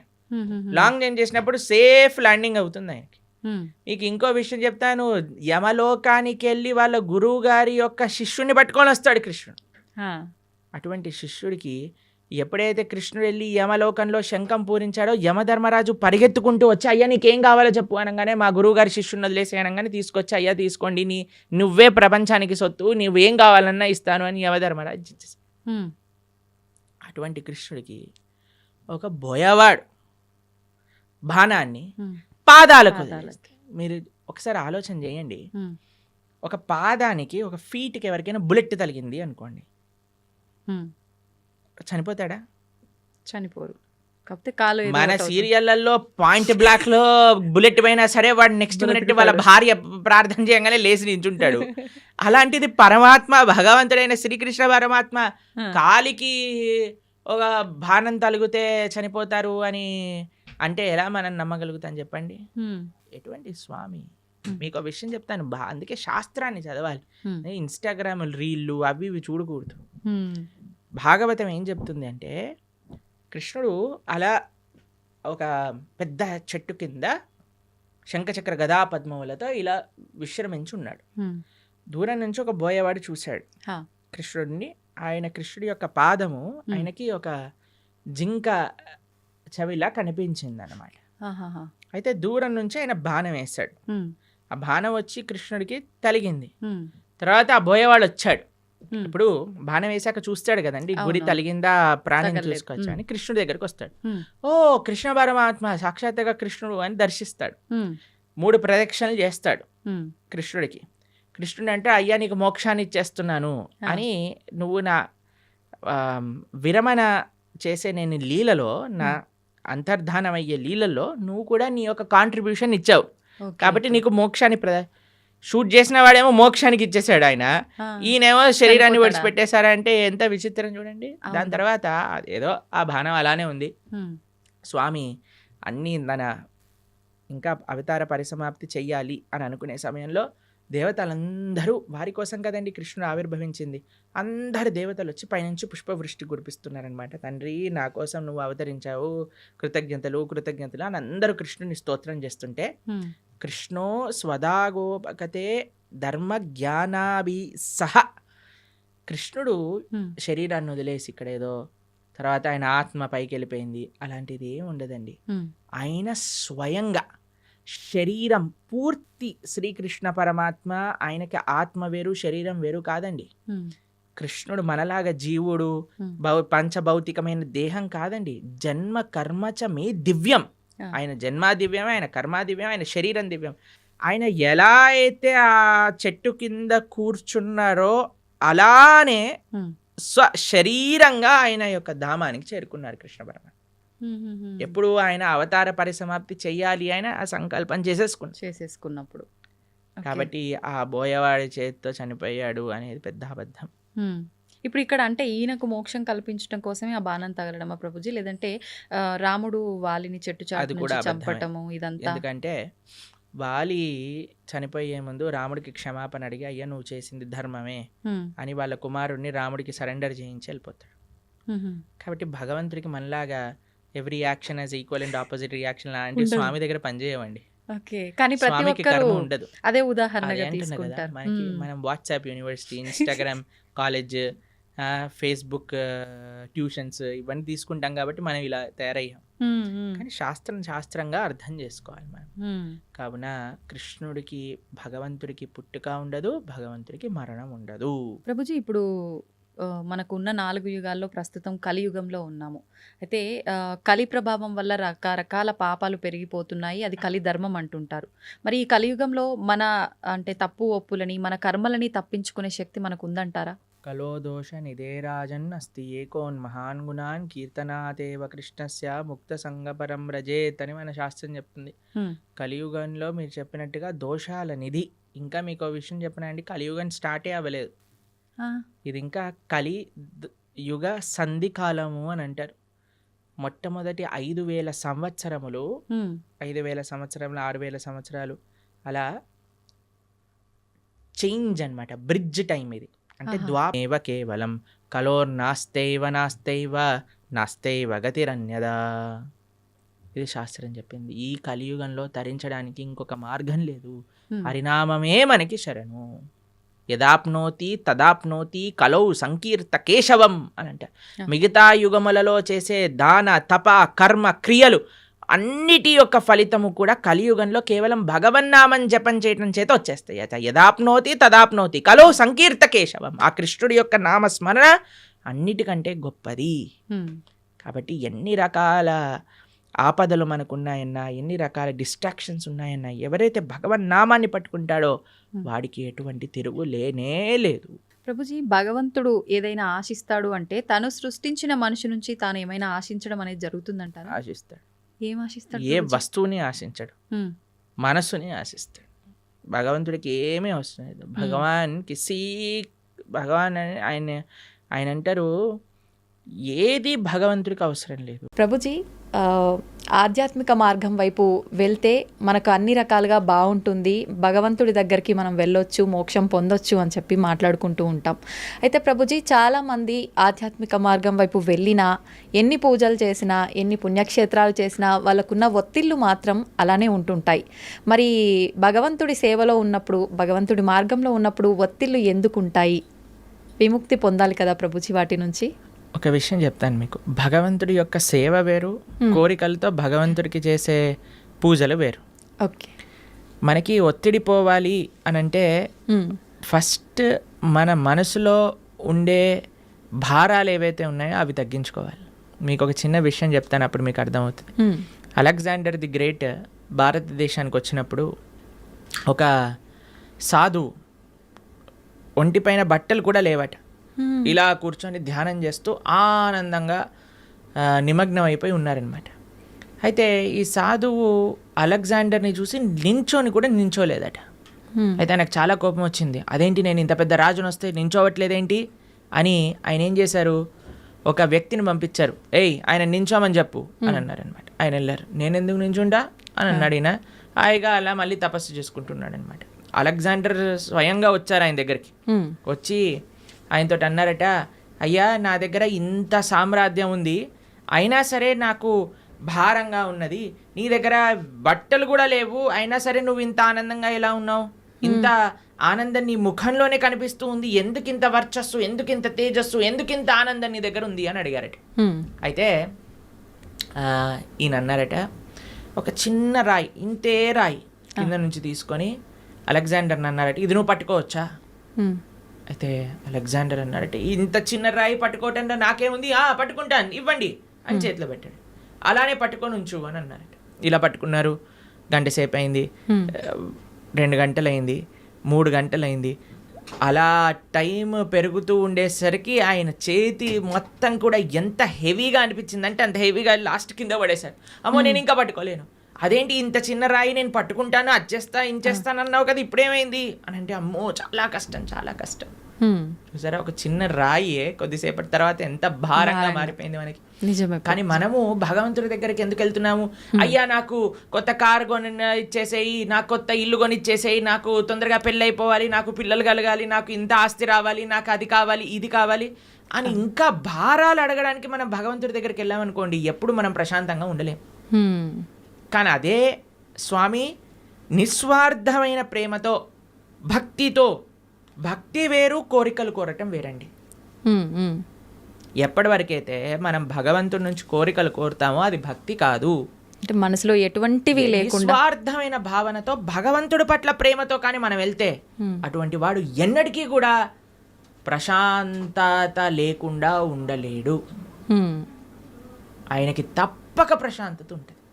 ఎవరైతే నిస్వార్థమైన ప్రేమనే మనకి ప్రశాంతత, మీరు అంటున్నారు కదా, ఆ సాటిస్ఫాక్షన్ అనేది వస్తుంది. ఒక ఆయన అంటే చాలా తీర్థయాత్రలు చేస్తూ ఉండేవారట. చాలా తీర్థయాత్రలు చేస్తుంటే ఎందుకోసం చేసేవాళ్ళు, మాకు ఇది అయిపోవాలి, మాకు అది అయిపోవాలి, మాకు ఇది జరిగిపోవాలి, మాకు అది జరిగిపోవాలి అని తీర్థయాత్రలని చేస్తూ, అక్కడికి వెళ్తే పుణ్యం వస్తుందట, ఇక్కడికి వెళ్తే పాపం పోతుందట, దీంతో చేస్తుండే. అయితే వాళ్ళ గురువుగారు చాలాసార్లు చెప్పారు, నాన్న ఈ భావనతో వెళ్ళకు, అక్కడుండే భగవంతుడి యొక్క దర్శనం చేసుకోవడానికి వెళ్ళు, అక్కడ సాధువుల దగ్గర నుంచి మాటలు వినడానికి వెళ్ళు, ఆ క్షేత్రానికి సేవ చేయడానికి వెళ్ళు అని అంటే ఈయనకు అర్థం కాదు. నేను వెళ్ళాలి, మునగాలి, అన్ని దర్శనాలు చేసుకోవాలి, ఎందుకంటే పుణ్యం వచ్చేస్తుంది, పుణ్యం వచ్చేస్తుంది, పుణ్యం వచ్చేస్తుంది. అదే అయితే ఈ గురువు గారు ఒకసారి ఏం చేశారంటే ఒక కాకరకాయ ఇచ్చారట. కాకరకాయ ఇచ్చి, నాన్న నువ్వు వెళ్ళే పుణ్యక్షేత్రాలన్నింటిలో కూడా ఎక్కడెక్కడైతే నువ్వు స్నానం చేస్తావో అక్కడల్లా కూడా ఈ కాకరకాయకి స్నానం చేయించు అని అన్నారట. సరే అని మొత్తం ప్రతి క్షేత్రాన్ని గంగా, యమున, గోదావరి, కావేరి అన్నిట్లో స్నానం చేసి తీసుకొచ్చారట. వచ్చి మళ్ళీ ఆశ్రమానికి తిరిగి వచ్చేసరికి ఆ గురువు గారు అన్నారట, నాన్న ఈ కాకరకాయని కొద్దిగా ముక్కలు ముక్కలు చేసి కొద్దిగా వండు అని అనేసరికి వండి చూసేసరికి ఆ కాకరకాయ చేదుగానే ఉంది. కాబట్టి దాని యొక్క గుణం పోయిందా? గంగలో స్నానం చేసాం, యమునలో స్నానం చేసాం, పోలేదు కదా. ఎప్పటి వరకైతే మనం నిజమైన ఆధ్యాత్మిక మార్గము అని అంటే ఏమిటి? శ్రవణం, కీర్తనం, విష్ణు స్మరణం, పాద సేవనం, అర్చనం, వందనం, దాస్యం, సాఖ్యమాత్మ నివేదనం, ఈ నవవిధ భక్తి మార్గాలలో మనం ఉండమో అప్పటి వరకు మన హృదయ శుద్ధీకరణ అనేది జరగదు. ఎంతవరకైతే మన హృదయ శుద్ధీకరణ అనేది జరగదో అప్పటి వరకు మనకు ప్రశాంతత ఉంటుంది అనమాట. అలాంటి తీర్థయాత్రకి వెళ్ళటం తప్పని చెప్పట్లేదండి. ఏ భావనతో వెళ్ళాలి? సేవా భావనతో వెళ్ళాలి. ఏ భావనతో వెళ్ళాలి? భగవంతుడి పట్ల ప్రేమతో వెళ్ళాలి. ఏ భావనతో వెళ్ళాలి? అక్కడ నుంచి ఏం నేర్చుకోవచ్చు, ఏం తెలుసుకోవచ్చు అనే భావనలోకి వెళ్ళాలి. కానీ ఏదో పుణ్యం వచ్చేసేయాలి, పాపం పోవాలి, ఏదో సైట్ సీయింగ్గా ఇలా వెళ్తే ఏం ప్రయోజనం లేదు. ఇప్పుడు చూడండి, ఏ క్షేత్రాలకు వెళ్ళినా మనం 4 ధామ్లో చూస్తూ ఉన్నాం, అందరు కూడా కెమెరాలు పట్టుకొని రికార్డింగ్స్ చేయడానికి, వ్లాగింగ్స్ చేయడానికి వెళ్తున్నారట. అవును ప్రభు. కేదార్నాథ్, బద్రీనాథ్ ఇలాంటి క్షేత్రాలన్నిటికీ కూడా, బృందావనంలో అందరు రీల్స్ చేయడానికి వెళ్తున్నారు. ఇలా చేస్తే మనకి భక్తి ఎటువంటి ప్రయోజనం రాదండి. ఇంకా మనల్ని కర్మబంధంలో ఇంకా చిక్కుకుంటాం, కానీ మనం చర్మబంధం వీడలేము. కానీ ఎప్పుడైతే మనం సాధువుల దగ్గర నుంచి శ్రద్ధగా వింటామో, ఎప్పుడైతే మంచి విషయాలు స్మరిస్తామో, ఎప్పుడైతే చక్కగా జపం చేస్తామో భగవన్నామాన్ని, ఎప్పుడైతే భాగవత రామాయణాదులు చదువుతామో అప్పుడు నిజమైన శుద్ధీకరణ అనేది జరుగుతుంది. అప్పుడు నిజమైన ఒత్తిడి, స్ట్రెస్ అని ఏవేవో అంటున్నాం కదా, అవన్నీ పోతాయి. ఆనందంగా మనం భగవంతుడి దగ్గర ఉండొచ్చు. ఓకే ప్రభుజీ, కొంతమంది అనుకుంటారు నేను భగవంతుడి ధ్యాసలోనే ఉండాలి, ఆయన మొత్తం ఆయనకే అంకితం అయిపోవాలి అంటే కుటుంబ వ్యవహారాల్లో ఉంటుంటారు, కానీ ఎక్కువగా నేను ఆధ్యాత్మికం వైపు నడవాలి అనుకుంటున్నాను అనుకున్నా కూడా మనసు అనేది ఏకాగ్రత ఉండదు. అటువంటి వారు ఏం చేయాలి ప్రభుజీ? ఇలాంటివన్నీ గొడవలైనాక నెక్స్ట్ మూమెంట్ అనిపిస్తుంది నిజంగానే. తర్వాత అయిపోయాక అంత బాగుంది దేవుడి పక్కన మనము మన సంసారంలో ఉంటాం. అవునవును, దీన్ని శ్మశాన వైరాగ్యము అని అంటారు. కాబట్టి దీంతో పనికి రాదండి. మనము to start with regular spiritual practice ఉండాలి. మనం ఏమనుకుంటామంటే, ఇప్పుడు నేను మొత్తము కూడా ఈ సంసారంలో ఉంటాను, ఒక సమయానికి సంసారానికి పులి స్టాప్ పెట్టేసి మొత్తం ఆధ్యాత్మికం అయిపోతాను, అలా అవ్వదండి. ఎప్పుడు కూడా మనము బ్యాలెన్స్ నేర్చుకోవాలి, మనకి ప్రియారిటీస్ ఉండాలి. కాబట్టి అలా మొత్తం వెళ్ళిపోతాను, మొత్తం మునిగిపోతాను అని చాలామంది మాకు కూడా చెప్తూ ఉంటారు. ప్రభుజీ ఇంకొక 4 సంవత్సరాలు వెయిట్ చేయండి, 4 సంవత్సరాల తర్వాత నువ్వు ఉంటావా లేదో తెలియదు కదా. అవును, ఎవరు ఉంటారో లేదో తెలియదు కదండి. ఒక నెక్స్ట్ క్షణంలోనే ఏమవుతుందో చెప్పలేం కదండి. నిజమే ప్రభుజీ. దేహినాం క్షణ భంగురహ అని అంటారు. తామరాకు పైన నీటి బొట్టు లాంటిది అనమాట మానవ జన్మ. ఇప్పుడు చూస్తున్నాం మనం, అసలు ఆశ్చర్యపోతున్న. అసలు మీరు ఎప్పుడైనా ఇంటర్నెట్లో చూసారనుకోండి, ఒకళ్ళు ఇలా పెళ్ళిళ్ళల్లో డాన్స్ చేస్తూ వెళ్ళిపోతారు, చిన్న చిన్న పిల్లలు. ఇప్పుడు వయసుతో సంబంధం లేదు హార్ట్ అటాక్ రావడం. నిజం. అలానే ఎవరికైనా వస్తుంది అని కాదండి, మనకి తెలియదు ఎవరికి ఏమవుతుందో అనే విషయం. అవును. కాబట్టి మనం ఏమంటున్నామంటే, ఒకనాడు ఇలా చేస్తాము, ఒకనాడు అలా చేస్తాము అన్నదానికంటే మనకి ఇప్పుడున్న సమయంలో కొద్దిగా సమయం భగవంతుడి కోసం తీయండి, కొద్దిగా సమయం వెచ్చించండి భగవంతుడి కోసము. ఓకే. వెచ్చించి చక్కగా దాన్ని మంచి ఆధ్యాత్మిక మార్గంలో యూజ్ చేయండి. ఎందుకంటే అదే మనకి శాశ్వతమైన ఫలితాన్ని ఇస్తుంది. స్వల్పమప్యస్య ధర్మస్య త్రాయతే మహతో భయాత్ అని కృష్ణుడు భగవద్గీతలో చెప్పారు. నువ్వు ఇంత చేస్తే నీకు ఇంత ఇస్తా, ఇంతగా కృష్ణుడు స్వీకరిస్తాడటండి. ఇంత చేస్తే, మనం ఇంత చేస్తే భగవంతుడు ఇంత అనుకుంటాడట దాన్ని. కానీ ఈ ప్రపంచంలో వాళ్ళకి ఇంత చేసినా సరే వాళ్ళు అనుకుంటారు, ఏం చేశాడు వీడు నాకు, పెళ్ళిళ్ళల్లో ఇలానైనా మమ్మల్ని చూసుకునేది, అలానైనా మమ్మల్ని చూసుకునేది అని కొట్లాటలు పెట్టడానికి జనాలందరూ రెడీగా ఉంటారు. కానీ భగవంతుడు రివర్స్. కానీ మనం ఈ ప్రపంచంలో ఉండే వాళ్ళందరినీ సాటిస్ఫై చేయడానికి ప్రయత్నం చేస్తున్నాం, ఈజీగా సాటిస్ఫై అయ్యే భగవంతుడిని వదిలేస్తున్నాం. అది మనం చేసేదన్నమాట. కానీ మనం ఏమంటున్నామంటే బ్యాలెన్స్డ్గా ఉండండి, మంచిగా ప్రతిరోజు కొద్ది సమయమైనా గీత చదువుకోవడానికి. మీరు చూడండి, ఏ మతం వాళ్ళైనా అండి చిన్నప్పటి నుంచి పిల్లలకి నేర్పిస్తారు వాళ్ళ మతం ఏంటి, వాళ్ళ సాంప్రదాయం ఏంటి, అసలు వాళ్ళ పుస్తకాలు ఏంటి, పుస్తకాలు చదవటం కానీ వాళ్ళ యొక్క ఉత్సవాలు. మనకి ఎప్పుడు చిన్నప్పటి నుంచి ఎంజాయ్మెంట్ ఎంజాయ్మెంట్ ఎంజాయ్మెంట్ ఎంజాయ్మెంట్ తప్ప మిగతాది ఏమీ మనం నేర్పించట్లేదు. ఎంతమంది తల్లిదండ్రులు పిల్లలకి గీతా భాగవతాదులు చెప్తున్నారు చెప్పండి ఒకసారి? చాలా తక్కువగా ప్రభుజీ. అప్పుడు మన ధర్మం ఎలా ముందుకెళ్తుంది చెప్పండి? కాబట్టి మనం జాగ్రత్తగా కొద్దిగా టైం తీసుకొని ప్రతిరోజు కానీ మనం చదువుతూ పిల్లలకి చెప్తూ ఉంటే అప్పుడు కరెక్ట్ సమాజం అనేది మంచిగా ఉంటుంది, దృఢంగా ఉంటుంది. అది ముఖ్యం అన్నమాట. ఓకే ప్రభుజీ, వింటుంటాం సాధారణంగా పెద్దవాళ్ళు అంటుంటారు, వీడు కారణ జన్మురా అని చెప్పి. అసలు నిజంగా కారణ జన్ములు అంటే ఎవరు ప్రభుజీ? సృష్టిలో ఉన్న ప్రతి ఒక్కరూ కారణ జన్ములే అంటారా? కారణ జన్ములు అనేదానికంటే కర్మ జన్ములు అనడం బెటర్ ఏమో, ఎందుకంటే అందరూ వాళ్ళ కర్మ ఫలితంగా జన్మిస్తూ ఉంటారు. కారణ జన్మలు అని అంటే ఎవరైతే మహానుభావులు ఉంటారో, మహాభక్తులు ఉంటారో, ప్రపంచంలో ఉండే వాళ్ళందరినీ భక్తి మార్గంలో ధార్మికంగా నడిపించడానికి ప్రయత్నం చేస్తూ ఉంటారో, వాళ్ళ ఆచరణ ద్వారా, శాస్త్ర అధ్యయనం ద్వారా 10 మందికి మంచి చేయడానికి ప్రయత్నం చేస్తుంటారు. అటువంటి మహానుభావులు కారణ జన్ములుగా మనం చెప్పొచ్చు. ఎంతో మంది మహానుభావులు మన భారతదేశంలో కారణ జన్ములుగా ఒక ప్రయోజనం కోసం అవతరించిన వాళ్ళు ఉన్నారు. మన ఆచార్యులు జగద్గురు శంకరాచార్యులు కానీ, జగద్గురు మధ్వాచార్యులు కానీ, జగద్గురు రామానుజాచార్య స్వామి వారు, శ్రీ చైతన్య మహాప్రభు, వల్లభాచార్యులు, శ్రీల ప్రభుపాదులు వారు, ఇటువంటి మహానుభావులు జన్మిస్తారు. వాళ్ళని కారణ జన్ములు అని అంటారనమాట. కానీ మనలాంటి జీవులందరం కూడా మన కర్మ ఫలితాన్ని అనుభవించడానికి జన్మించిన వాళ్ళమే అనమాట. మనం చేసుకున్న పుణ్య పాపాలను అనుభవించడానికి ఈ ప్రపంచంలోకి వచ్చాం. కాబట్టి కర్మ వల్ల జన్మించే జీవులందరూ కూడా కారణ జన్ముల యొక్క మార్గాన్ని అనుసరించాలి. వాళ్ళు చూపించిన మార్గాన్ని, వాళ్ళు ఇడిపిచ్చిపెట్టిన లెగసీ ఏదైతే ఉందో దాన్ని ఫాలో అవటం వల్ల, వాళ్ళ టీలింగ్స్ ఫాలో అవటం వల్ల మనం కూడా జన్మలేని ఒక చక్కటి భగవంతుడి యొక్క లోకానికి చేరుకోగలుగుతాం అనమాట. కాబట్టి ఆచార్యులు కారణ జన్ములు, వాళ్ళకి కర్మ లేదండి. ఏ మహా భగవద్భక్తుడు ఆవిర్భవించినప్పుడు భగవంతుడు స్వయంగా ప్రేరణ చేస్తే, అయ్యా నువ్వు వెళ్ళి జనాలను ఉద్ధరించు అని చెప్తే కానీ వాళ్ళు రారు. అటువంటి మహాభాగవతోత్తములని మనం కూడా ఆశ్రయిస్తే మనం కూడా ఈ జన్మ రాహిత్యం పొంది భగవంతుడి యొక్క సేవ చక్కగా ఆ భగవంతుడి యొక్క లోకంలో చేసుకోగలుగుతాం.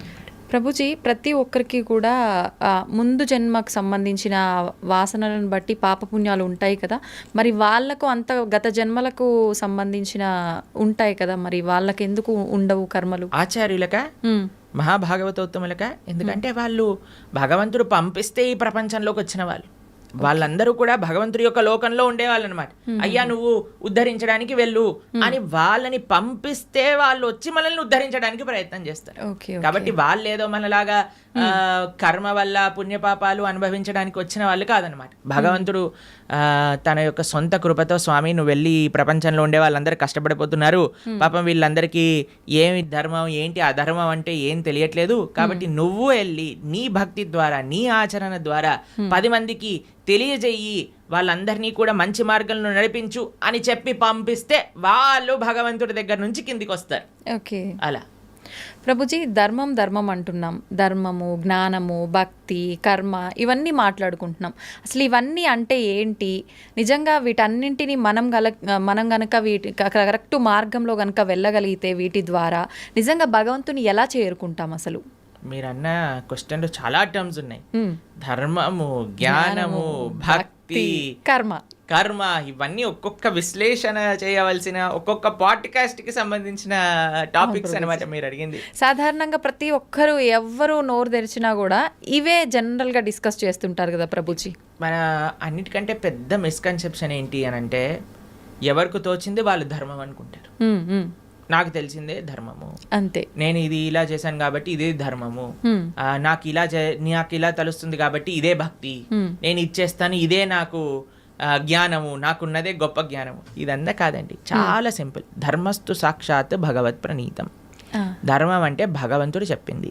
భగవంతుడు ఏం చెప్పాడు, ఎక్కడ చెప్పాడు మీకు తెలుసా? తెలీదు. భగవంతుడు అసలు ఏం మాట్లాడారు, అసలు ఏం చెప్పారు అనే విషయం తెలుసా మనకి? భగవంతుడు చెప్పింది భగవద్గీత. మనకి బేసిక్ ధర్మం ఎవరైనా అనుకున్నారనుకోండి, అరే నాకు మన సనాతన ధర్మంలో చెప్పిన ధర్మం ఏంటి తెలుసుకుందాము అని అనుకుంటే వాళ్ళు అసలు ఏం చదవాలి? భగవద్గీత చదవాలి ప్రభుజీ. భగవద్గీత కంపల్సరీగా చదవాలి మన సనాతన ధర్మంలో. ఎందుకంటే అది ప్రస్థానత్రయములో ఒక పుస్తకం. అన్నిటికంటే మెయిన్ ఫిలాసఫికల్ అండర్స్టాండింగ్, అసలు ధర్మం అంటే ఏమిటి అని తెలుసుకోవడానికి, సనాతన ధర్మం అంటే ఏమిటి తెలుసుకోవడానికి భగవద్గీత తప్పకుండా అధ్యయనం చేసి ఉండాలి. ఎంతమంది హిందువులు భగవద్గీత చదివిన వాళ్ళు ఉన్నారు చెప్పండి? ఎంతమంది అధ్యయనం చేసిన వాళ్ళు ఉన్నారు చెప్పండి? చాలా మందికి ఇంట్రెస్ట్ ఉందండి. ఎందుకంటే కాలం వాళ్ళైతే చదువుతుంటారు. మీరు అలా అనుకుంటున్నారు. మేము ఇప్పుడు భగవద్గీత నేర్పిస్తున్నప్పుడు 3rd క్లాస్ పిల్లల నుంచి 10th క్లాస్ పిల్లల వరకు ఎంతోమంది పిల్లలు కూడా భగవద్గీత పూర్తిగా అధ్యయనం చేయడానికి రెడీగా ఉన్నారు, చేస్తున్నారు కూడా, ఎగ్జామ్స్ కూడా రాస్తున్నారు. పిల్లలు నోట్బుక్ పెట్టుకొని భగవద్గీత నోట్ డౌన్ చేసుకుంటుండే పిల్లలు చాలామంది మన దగ్గర ఉన్నారు. మా యూట్యూబ్ ఛానల్లో మేము భగవద్గీత చెప్పినప్పుడు సుమారుగా 10 లక్షల మంది వీక్షించారు. కాబట్టి ఉన్నారు జనాలు, కానీ ఆ అవేర్నెస్ ఇంకా పెరగాలి. అవును, భగవంతుడు చెప్పింది ధర్మం కానీ ఇక్కడ అక్కడ చెప్పింది ధర్మం కాదు, వీడు వాడు చెప్పింది ధర్మం కాదు. భగవంతుడు చెప్పిన ధర్మానే మనం మాట్లాడాలి. ఇప్పుడు మీరు అడగచ్చు, ప్రభుజీ మరి మీరు చెప్పింది ఎందుకు మేము వినాలి? ఎందుకంటే భగవద్గీతలో చెప్పినది మాత్రమే, భాగవతాది శాస్త్రములలో చెప్పినది మాత్రమే మేము ప్రస్తావన చేస్తాం. మా సొంతంగా ఒక్కటి కూడా అటు ఇటు కల్పించి చెప్పామనుకోండి, అది ధర్మం అవ్వదు అనమాట. ధర్మం అంటే భగవంతుడు చెప్పింది ధర్మము, అది చెప్పే వాళ్ళు ధార్మికులు, దాన్ని ఆచరించే వాళ్ళు ధార్మికులు. ఇది ముఖ్యమైన విషయం అనమాట. కాబట్టి ధర్మం అంటే ఏంటి? భగవంతుడు చెప్పింది ధర్మం. భగవంతుడు ఏమి చెప్తే అది ధర్మము. ఓకే. తర్వాత రెండవ విషయం మీరు అడిగారు ఏంటి? జ్ఞానం.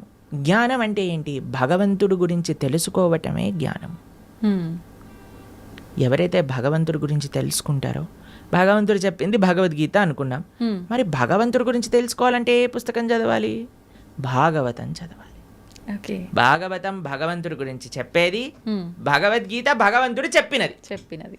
ఈ రెండూ కానీ మనం చదువుకున్నాం అనుకోండి, మనకి భగవంతుడు అంటే ఏమిటి, అసలు భగవంతుడు మనల్ని ఎందుకు సృష్టించారు, అసలు మన కర్తవ్యములేంటి, భగవంతుడిని ఎలా పొందాలి, భగవంతుడికి మనకి ఉండే సంబంధం ఏంటి, అన్ని విషయాలు అర్థమైపోతాయి అన్నమాట. కాబట్టి జ్ఞానము, ధర్మము ఈ రెండు మనం విన్నాం. తర్వాత మూడవది మీరు అడిగినారు భక్తి. భగవంతుడిని చేరే మార్గమే భక్తి. భగవంతుడిని చేరుకోవడానికి ఎన్నో మార్గాలు ఉన్నాయి. అన్నిటికంటే సులభమైనది, అన్నిటికంటే శ్రేష్టమైనది, అన్నిటికంటే ఆనందకరమైనది, అన్నిటికంటే సులభమైనది, అన్నిటికంటే మహోన్నతమైనది ఏదన్నా ఉంటే అది భక్తి మార్గము. తర్వాత లాస్ట్ మీరు అడిగింది కర్మ. మనం చేసే దాన్ని అన్నిటికీ కూడా మనకి రివర్స్లో మరి చేసిన దాన్ని వస్తుంది. ఇది బేసిక్ డెఫినేషన్. కర్మ ఈజ్ వెరీ కాంప్లికేటెడ్, కానీ మనం చేసిన దాని నుంచి మనం తప్పించుకోలేము. ఇది గుర్తుపెట్టుకోవాలి. మనం చేసిన పుణ్యము మనకు వస్తుంది, మనం చేసే పాపము మనకు వస్తుంది, మనం చేసిన భక్తి యొక్క సుకృతి కూడా మనతో పాటు ఉంటుంది. ఇది అర్థం చేసుకోవటం కర్మ. ఇది చాలా డీప్ విషయాలు. మళ్ళీ ఎప్పుడైనా మనకి సమయం ఉన్నప్పుడు కర్మ గురించి, జ్ఞానం గురించి, భక్తి గురించి, అలానే ధర్మం గురించి ఇంకా మనం డీప్గా డిస్కస్ చేసుకోవచ్చు అనమాట. ప్రభుజీ, భక్తి అంటున్నాం. అసలు భక్తి అంటే భగవంతుడికి శరణాగతి చేయడమే అంటారా ప్రభుజీ? సర్వధర్మాన్ పరిత్యజ్య మామేకం శరణం వ్రజ. కరెక్ట్. భక్తి అంటే భగవంతుడికి శరణాగతి చేయటం. అసలు శరణాగతి అంటే ఏంటి? స్వామి నీవు నచ్చింది చెయ్యి, నీకు నచ్చింది, నీకు ఏది కరెక్ట్ అనిపిస్తే అది చెయ్యి. ఒక బేసిక్ ఆస్పెక్ట్ ఆఫ్ శరణాగతి ఏంటి అని అంటే భగవంతుడి పట్ల మనం డిమాండ్ చేయకూడదు, నాకు ఇది మంచిది ఇదే చేయాలి నువ్వు, అలా కాదు. అయ్యా నువ్వు ఏం చేసినా సరే నాకు మంచే చేస్తావు అని మన మనసులో ఉండే భావన.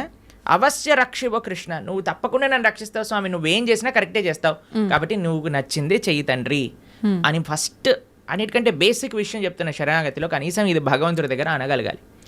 కానీ భగవంతుడి దగ్గరికి ఇప్పుడు పూజలు, వ్రతాలు, నోములన్నీ స్టార్ట్ అయిపోతున్నాయి కదా.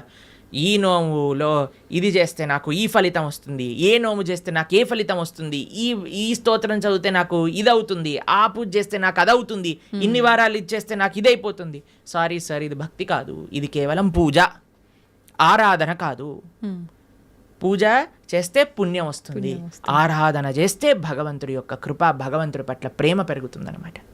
కాబట్టి తిరువారాధన అని మనము భగవద్భక్తి సాంప్రదాయంలో అంటాం. స్వామి యొక్క ఆరాధన అనేది యూజ్ చేస్తాం. ఆరాధన అంటే ఎప్పుడైతే ప్రేమ ఉంటుందో, అక్కడ ఎటువంటి అపేక్ష ఉండదో అది ఆరాధన అవుతుంది.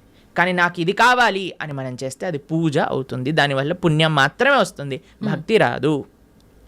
కాబట్టి మీరు అన్నట్టుగా భగవంతుడి యొక్క పూజ చేయటము లేదా భగవంతుడి యొక్క ఆరాధన చేయడం యొక్క అన్నిటికంటే గొప్ప ఫలితం ఏంటి అని అంటే భగవంతుడికి శరణాగతి చేయుట.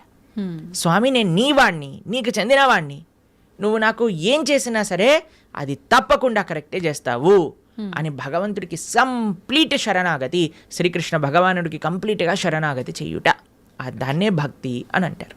చాలా కరెక్ట్గా చెప్పారు మీరు. ఆ భావన చాలా శ్రేష్టమైన భావన, అందరూ అలవర్చుకోవాల్సిన భావన అది. ప్రభుజీ, ఒక జీవి ముక్తి పొందాలి అంటే మీరు చెప్పినట్టుగా భగవంతుడికి శరణాగతి చేస్తే ముక్తి పొందొచ్చు అంటారా? అదే మార్గం భగవంతుడి దగ్గరికి వెళ్ళడానికి, భగవంతుడి యొక్క సేవ చేయడానికి మార్గమే భక్తి శరణాగతి. ఇంకే మార్గం లేదు. భగవంతుని చేరుకోవడానికి అన్నిటికంటే ఈజియెస్ట్ మార్గం, అన్నిటికంటే బెస్ట్ మార్గం ఏదన్నా ఉంటే అది భక్తియే. ఆ భక్తి తప్ప సమాశ్రితాయై పదపల్లవప్లవం మహత్పదం పుణ్య యశోమురారే భవాంబుదిర్వత్స పదం పరం పదం పదం పదం యద్విపదాం న తేషాం అని అంటారు. సమాశ్రితాయై అంటే శరణాగతి చేయటం. ఎవరైతే భగవంతుడి యొక్క శ్రీచరణాలను ఆశ్రయిస్తారో అటువంటి వాడికి ఏమవుతుందట, ఇంత పెద్ద సంసార సాగరం అంటాం కదండి, సంసార సాగరంలో కొట్టి ముట్టాడుతున్నాం అంటారు కదా, ఆ సంసార సాగరం ఎంత అయిపోతుందట అంటే ఒక గోవు దూడ పాదం ఉంటుంది కదండి, దూడ కానీ బురదలో పాదం పెట్టింది అనుకోండి, ఇంత చిన్న హోల్ అవుతుంది, దాంట్లో ఎంత నీళ్లు ఉంటాయి? తక్కువగా ఉంటాయి. అన్ని నీళ్ళు అయిపోతుందంటే ఈ సంసార సాగరం మొత్తం ఎవరైతే భగవంతుడికి శరణాగతి చేస్తారు. అంత నీటిని ఎంత సులభంగా దాటొచ్చండి, ఒక పాదం పెడితే సరిపోతుంది, దాటి అంతే. అలా సంసారాన్ని దాటేయచ్చట ఎవరైతే భగవంతుడి యొక్క పాదాలకు శరణాగతి చేస్తారు. కాబట్టి ముక్తి కావాలి, భగవంతుడి దగ్గరికి వెళ్ళి భగవంతుడి యొక్క సేవ చేసుకోవాలి అని అనుకున్న వాళ్ళకి ఏకైక మార్గం ఏమిటి అని అంటే అది భక్తి శరణాగతి మాత్రమే, ఇంకా ఏ మార్గము పని చెయ్యదు. ఓకే ప్రభుజీ, మోక్షం అంటుంటాం, ముక్తి మోక్షం ఒకటేనా? ఇవి రెండు కూడా భగవంతుని చేరుకోవడాన్నే ముక్తి మోక్షం అని అంటారా? ఎస్, ముక్తి మోక్షము అని అంటే చాలా మందికి ఒక మిస్కన్సెప్షన్ ఏముంటుంది అని అంటే భగవంతుల్లోకి వెళ్ళి కలిసిపోవటము అని అనుకుంటారు, ఐక్యం అయిపోవటము అని అంటారు. చాలా మంది ఈ మాట వాడుతూ ఉంటారు అనమాట. ఐక్యం అయిపోవాలి భగవంతుడి లోపల. మనం ఏమి భగవంతుడి లోపల ఐక్యం అవ్వడానికి పుట్టలేదండి. జీవులం అందరూ కూడా జీవేర స్వరూప హోయ్ కృష్ణేర నిత్య దాస్, మనందరం కూడా భగవంతుడి యొక్క సేవ చేయడానికి ఉన్నాం. ఇప్పుడు చూడండి, ఒక చిన్న పిల్ల ఉంది, ఆవిడికి అమ్మ అంటే చాలా ప్రేమ ఉన్నప్పుడు ఆ చిన్న పిల్ల వచ్చి అమ్మతోటి, అమ్మ మళ్ళీ నేను నీ పొట్టలోకి దూరిపోతాను, నీ శరీరంలోకి వెళ్ళిపోతాను అని అంటే, ఒరే శరీరంలోకి వెళ్ళటం ఏంట్రా, నువ్వు అమ్మ అంటే ప్రేమ ఉంది అని అంటే నువ్వు ఏదో ఒక సేవ చేయాలి, అమ్మకి నచ్చినట్టుగా ఉండాలి, అమ్మకి నచ్చే విధంగా ఉండాలి, అదే సేవ కదండి. అమ్మ పొట్టలోకి వెళ్ళిపోవటం ప్రేమనా లేదా అమ్మకి నచ్చే పనులు చేయటం ప్రేమనా? నచ్చే పని చేయటం. కాబట్టి భగవంతుడి యొక్క భక్తి, భగవంతుడి ముక్తి అని అంటే భగవంతుడు లోపలికి వెళ్ళిపోవాలి అని కోరుకోవటం కాదు, భగవంతుణ్ణే అయిపోవాలి అని చాలా మంది అనుకుంటూ ఉంటారు అనమాట. కానీ అది కాదండి ముక్తి అంటే. ముక్తి అంటే భగవంతుడి యొక్క సేవ చేయటం. భగవంతుడి యొక్క సేవ కాదు, భగవంతుడి యొక్క భక్తుల యొక్క సేవ. భగవంతుడి యొక్క భక్తుల యొక్క సేవ కాదు, భగవంతుడి యొక్క భక్తుల యొక్క భక్తుల యొక్క సేవ. భగవంతుడి యొక్క భక్తుల యొక్క భక్తుల యొక్క సేవ కాదు, భగవంతుడి యొక్క భక్తుల యొక్క భక్తుల యొక్క భక్తుల యొక్క సేవ. దాసానుదాసో తవ పాదేయిక మూలం. ఇది ముక్తి అని అంటే. మనం చాలా మందికి ప్రశ్న, ఒకవేళ మనకి ముక్తి వచ్చేసింది అనుకోండి, భగవంతుడి దగ్గరికి వెళ్ళిపోవాలి, ఏం చేస్తాము? సేవ చేసుకుంటాం. ఎస్, సేవ చెయ్యాలి అనే వాళ్ళకే అక్కడికి అలౌడ్ ఉంటుంది, లేకపోతే అలౌడ్ ఉండదు అనమాట. నేను కూడా మీరు వైకుంఠానికి ఎందుకు వెళ్తున్నారండి అని వీసా స్టాంపింగ్ వాళ్ళు అడిగారు అనుకోండి, ఏం లేదండి మేము కొద్దిగా మాకు వైకుంఠం చూసి రావాలని ఉంది అనుకోండి, రిజెక్ట్ అనేసిస్తారు. టూరిస్ట్గా వెళ్ళలే మనం వైకుంఠానికి, పర్మనెంట్ రెసిడెంట్ గానే వాళ్ళు వీసా ఇస్తారు. ఆ పర్మనెంట్ రెసిడెంట్లో కూడా పర్మనెంట్ ఎంప్లాయ్మెంట్ ఉంటుందన్నమాట మనకి భగవంతుడి యొక్క సర్వీస్. ఎవరైతే ఎంజాయ్మెంట్ మెంటాలిటీ ఉంటుందో వాళ్ళకి పరలోకానికి అలౌడే ఉండదు. ఎవరైతే సేవా భావనలో ఉంటారో వాళ్ళకి మాత్రమే భగవంతుడి దగ్గరికి అలౌడ్ ఉంటుంది.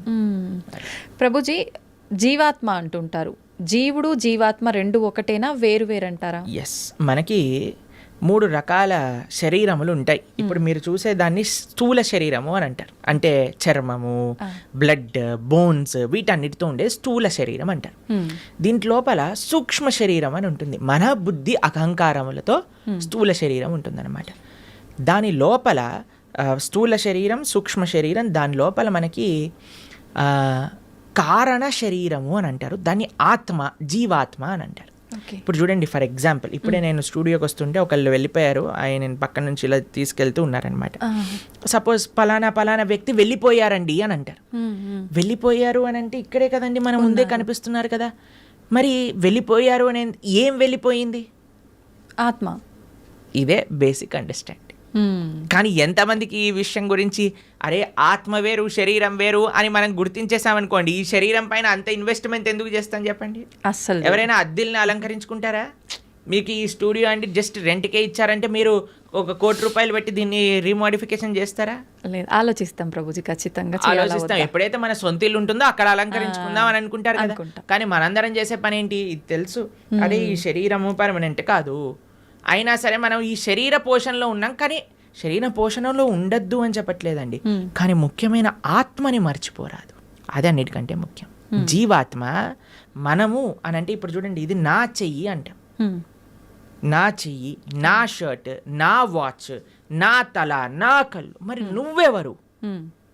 నా నా నా నా అంటున్నావు కదా, మరి నువ్వెవరు అని కానీ మనం ప్రశ్న చేసుకుంటే మనకు తెలుస్తుంది, మనం ఈ శరీరం కాదు.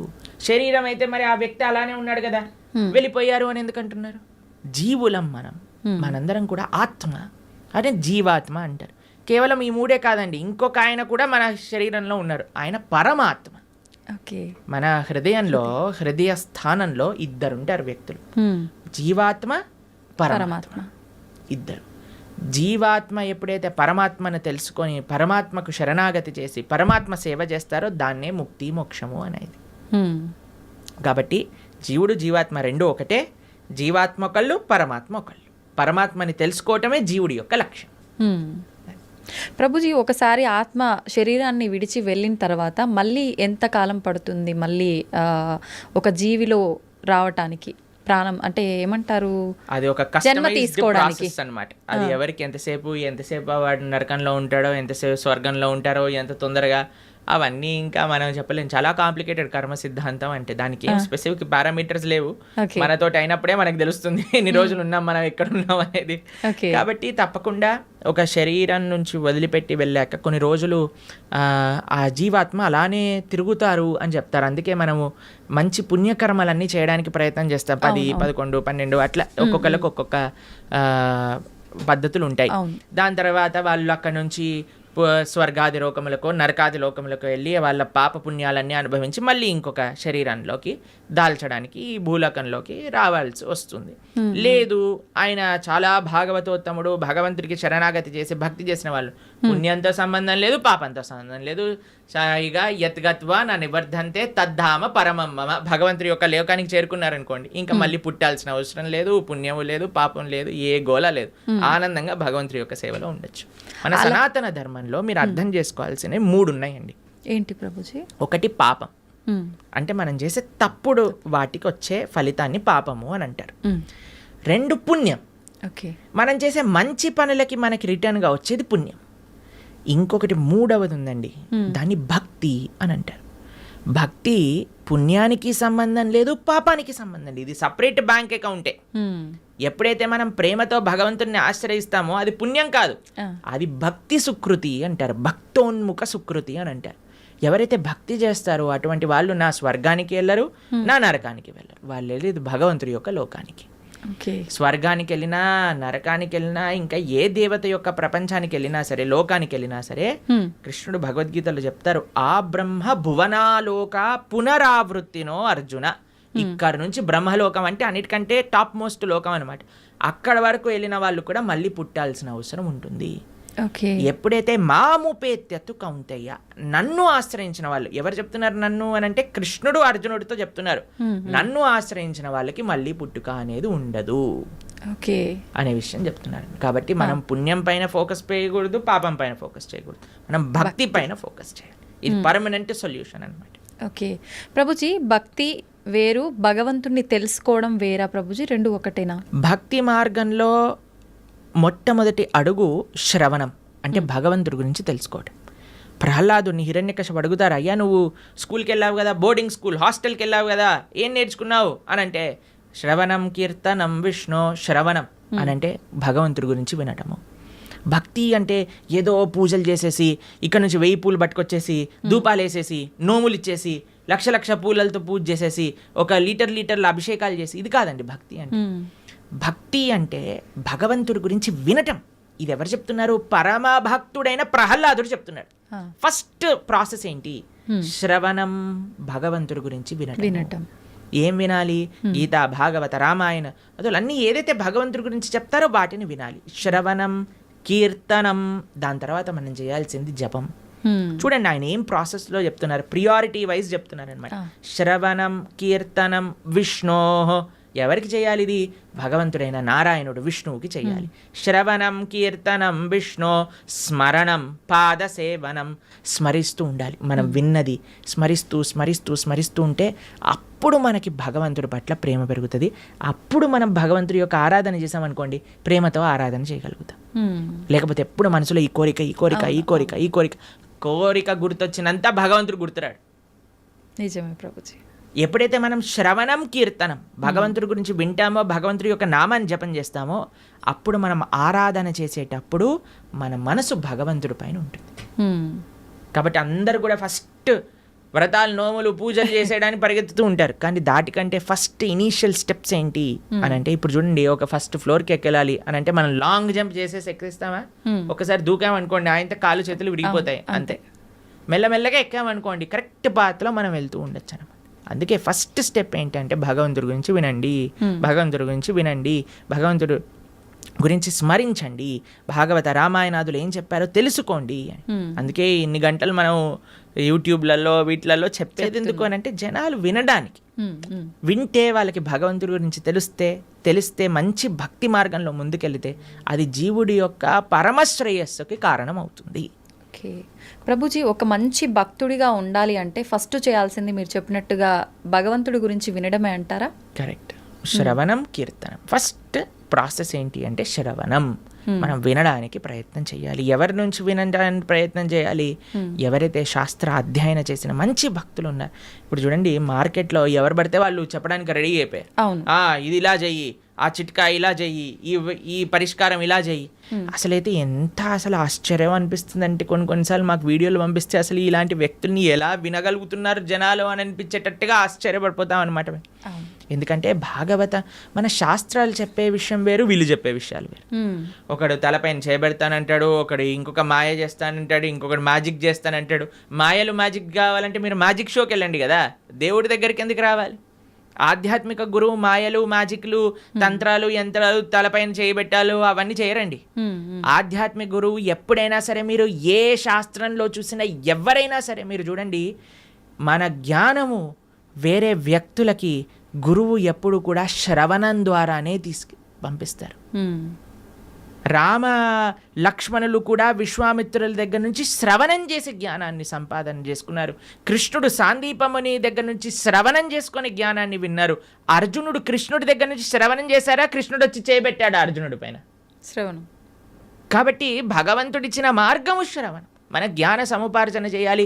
మనకి ఏదో అయిపోవాలని మన ధర్మంలో కొంతమంది మనల్ని మోసం చేసే, ఇప్పుడు చూడండి, ఎవరికైతే మోసపోవాలని ఉంటుందో వాళ్ళని మోసం చేసే వాళ్ళు రెడీగా ఉంటారు మార్కెట్లో. మన ధర్మంలో మోసాలు చేసేవాళ్ళు తక్కువ అని మనం చెప్పడానికి వీలు లేదు, ఉన్నారు. ఎందుకంటే మనకి ఆ మోసపోయే ప్రవృత్తి ఉన్నది కాబట్టి. ఇది కాకుండా ఇతర మతాల వాళ్ళైతే ఇంకా పీక్స్కి వెళ్ళిపోయారనమాట. వాళ్ళు చేసే మోసాలు కానీ, వాళ్ళు చేసే యాక్టింగ్లు కానీ, వాళ్ళు చేయించే డ్రామాలు కానీ చూస్తే అసలు ఎందుకు ఇంతమంది అక్కడ ఉంటున్నారంటే, అసలు మీరు చూడండి, మేము ఆ వీడియో చూసినప్పుడు మాకు పంపిస్తుంటారనమాట జనాలు, ఇలా ఇలా ఇలా ఇలా వీళ్ళు చేస్తున్నారు ప్రభుజీ, పాస్టర్లు వీళ్ళు అని చూస్తున్నప్పుడు అయితే మాకు అనిపిస్తుంది, ఎవడైనా బుర్రున్నవాడు అసలు ఈ సభకి వెళ్తాడా, అసలు వీక్షిస్తాడా?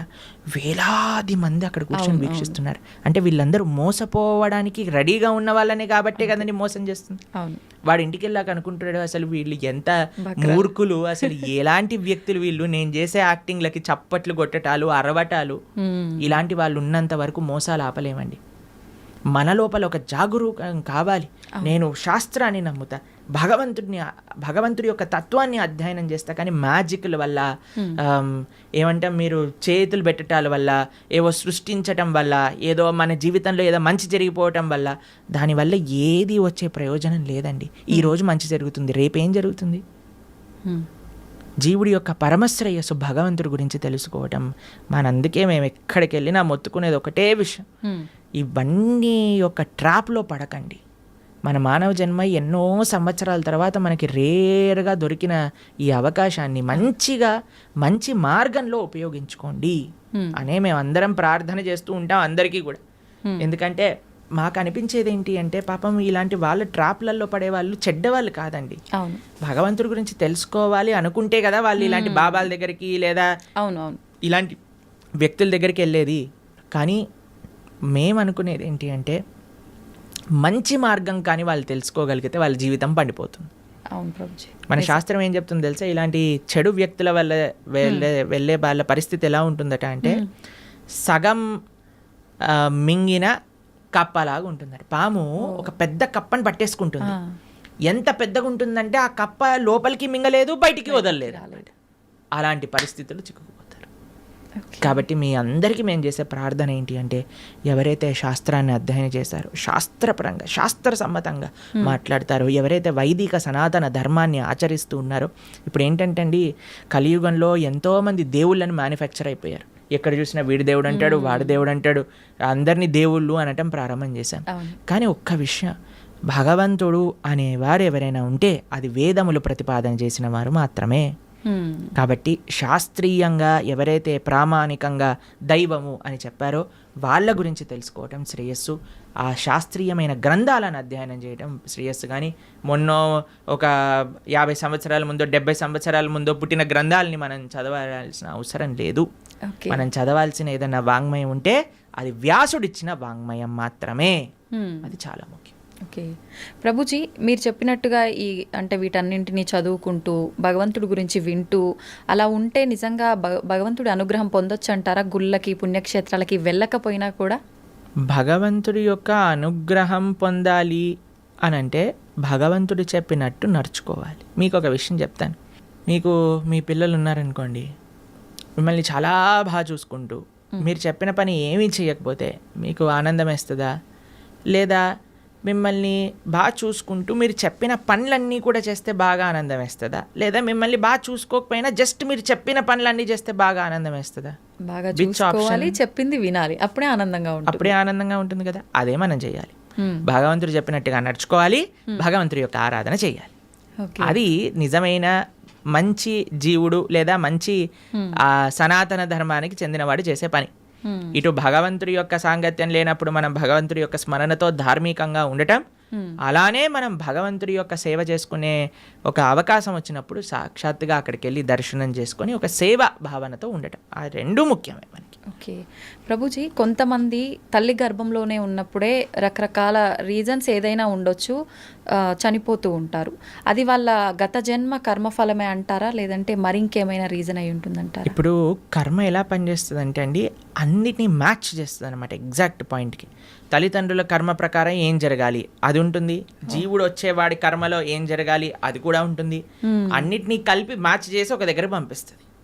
కాబట్టి ఇది ఎవరి కర్మ అని చెప్తే ఆ జీవుడు కర్మనే, అలానే ఆ తల్లిదండ్రుల యొక్క కర్మనే, అందరి కర్మ మిక్స్ అయ్యి పరివారము అని అంటేనే ఒకళ్ళ కర్మ ఒకళ్ళు నెగేట్ చేసుకోవడానికి పుట్టినవారు. Okay okay. కాబట్టి ఇప్పుడు ఈ జన్మలో భార్యాభర్తలు పిల్లలు ఎలా వచ్చారండి, ఎవరు చూస్ చేశారండి, మాకు ఎవరు పిల్లలు పుడతారని ఎలా మనం ఎలాంటి ప్రభావంతో మీరు ఎవరికైతే రుణం ఉందో, ఎవరైతే మిమ్మల్ని పోయిన జన్మలో పెంచారో వాళ్ళకి మీరు మళ్ళీ పిల్లలుగా పుట్టారనుకోండి, వాళ్ళని పెంచి ఆ రుణం పోతుంది అనమాట. లేదు మీకు ఎవరైనా శత్రువులు ఉన్నారనుకోండి, వాళ్ళు కూడా పిల్లలుగా పుట్టచ్చు. ఎందుకంటే వాళ్ళకి మనం చేసిన అపచారాలన్నీ కూడా వాళ్ళు ఇప్పుడు మనతో చేసి మన కర్మ నెగెట్ చేస్తూ ఉంటారనమాట. కాబట్టి అది ఒక పెద్ద కాంప్లికేటెడ్ కార్మిక్ సైకిల్. అది ఎవరి కర్మ ఎగ్జాక్ట్గా అని చెప్పడం, అందరి కర్మ కలిసి ఒక కుటుంబం ఏర్పడుతుంది. ఒకళ్ళ కర్మ ఒకళ్ళు నెగెట్ చేసుకుంటూ ఉంటారనమాట. అది కుటుంబం అంటే. ప్రభుజీ, వాళ్ళు కర్మ అనుభవించటానికే మరొక జన్మ తీసుకుంటున్నప్పుడు అంటే బయటికి వచ్చి అనుభవించాలి కదా, కడుపులోనే ఎందుకు అలా అవటం? కడుపులో అనుభవం ఉండదా?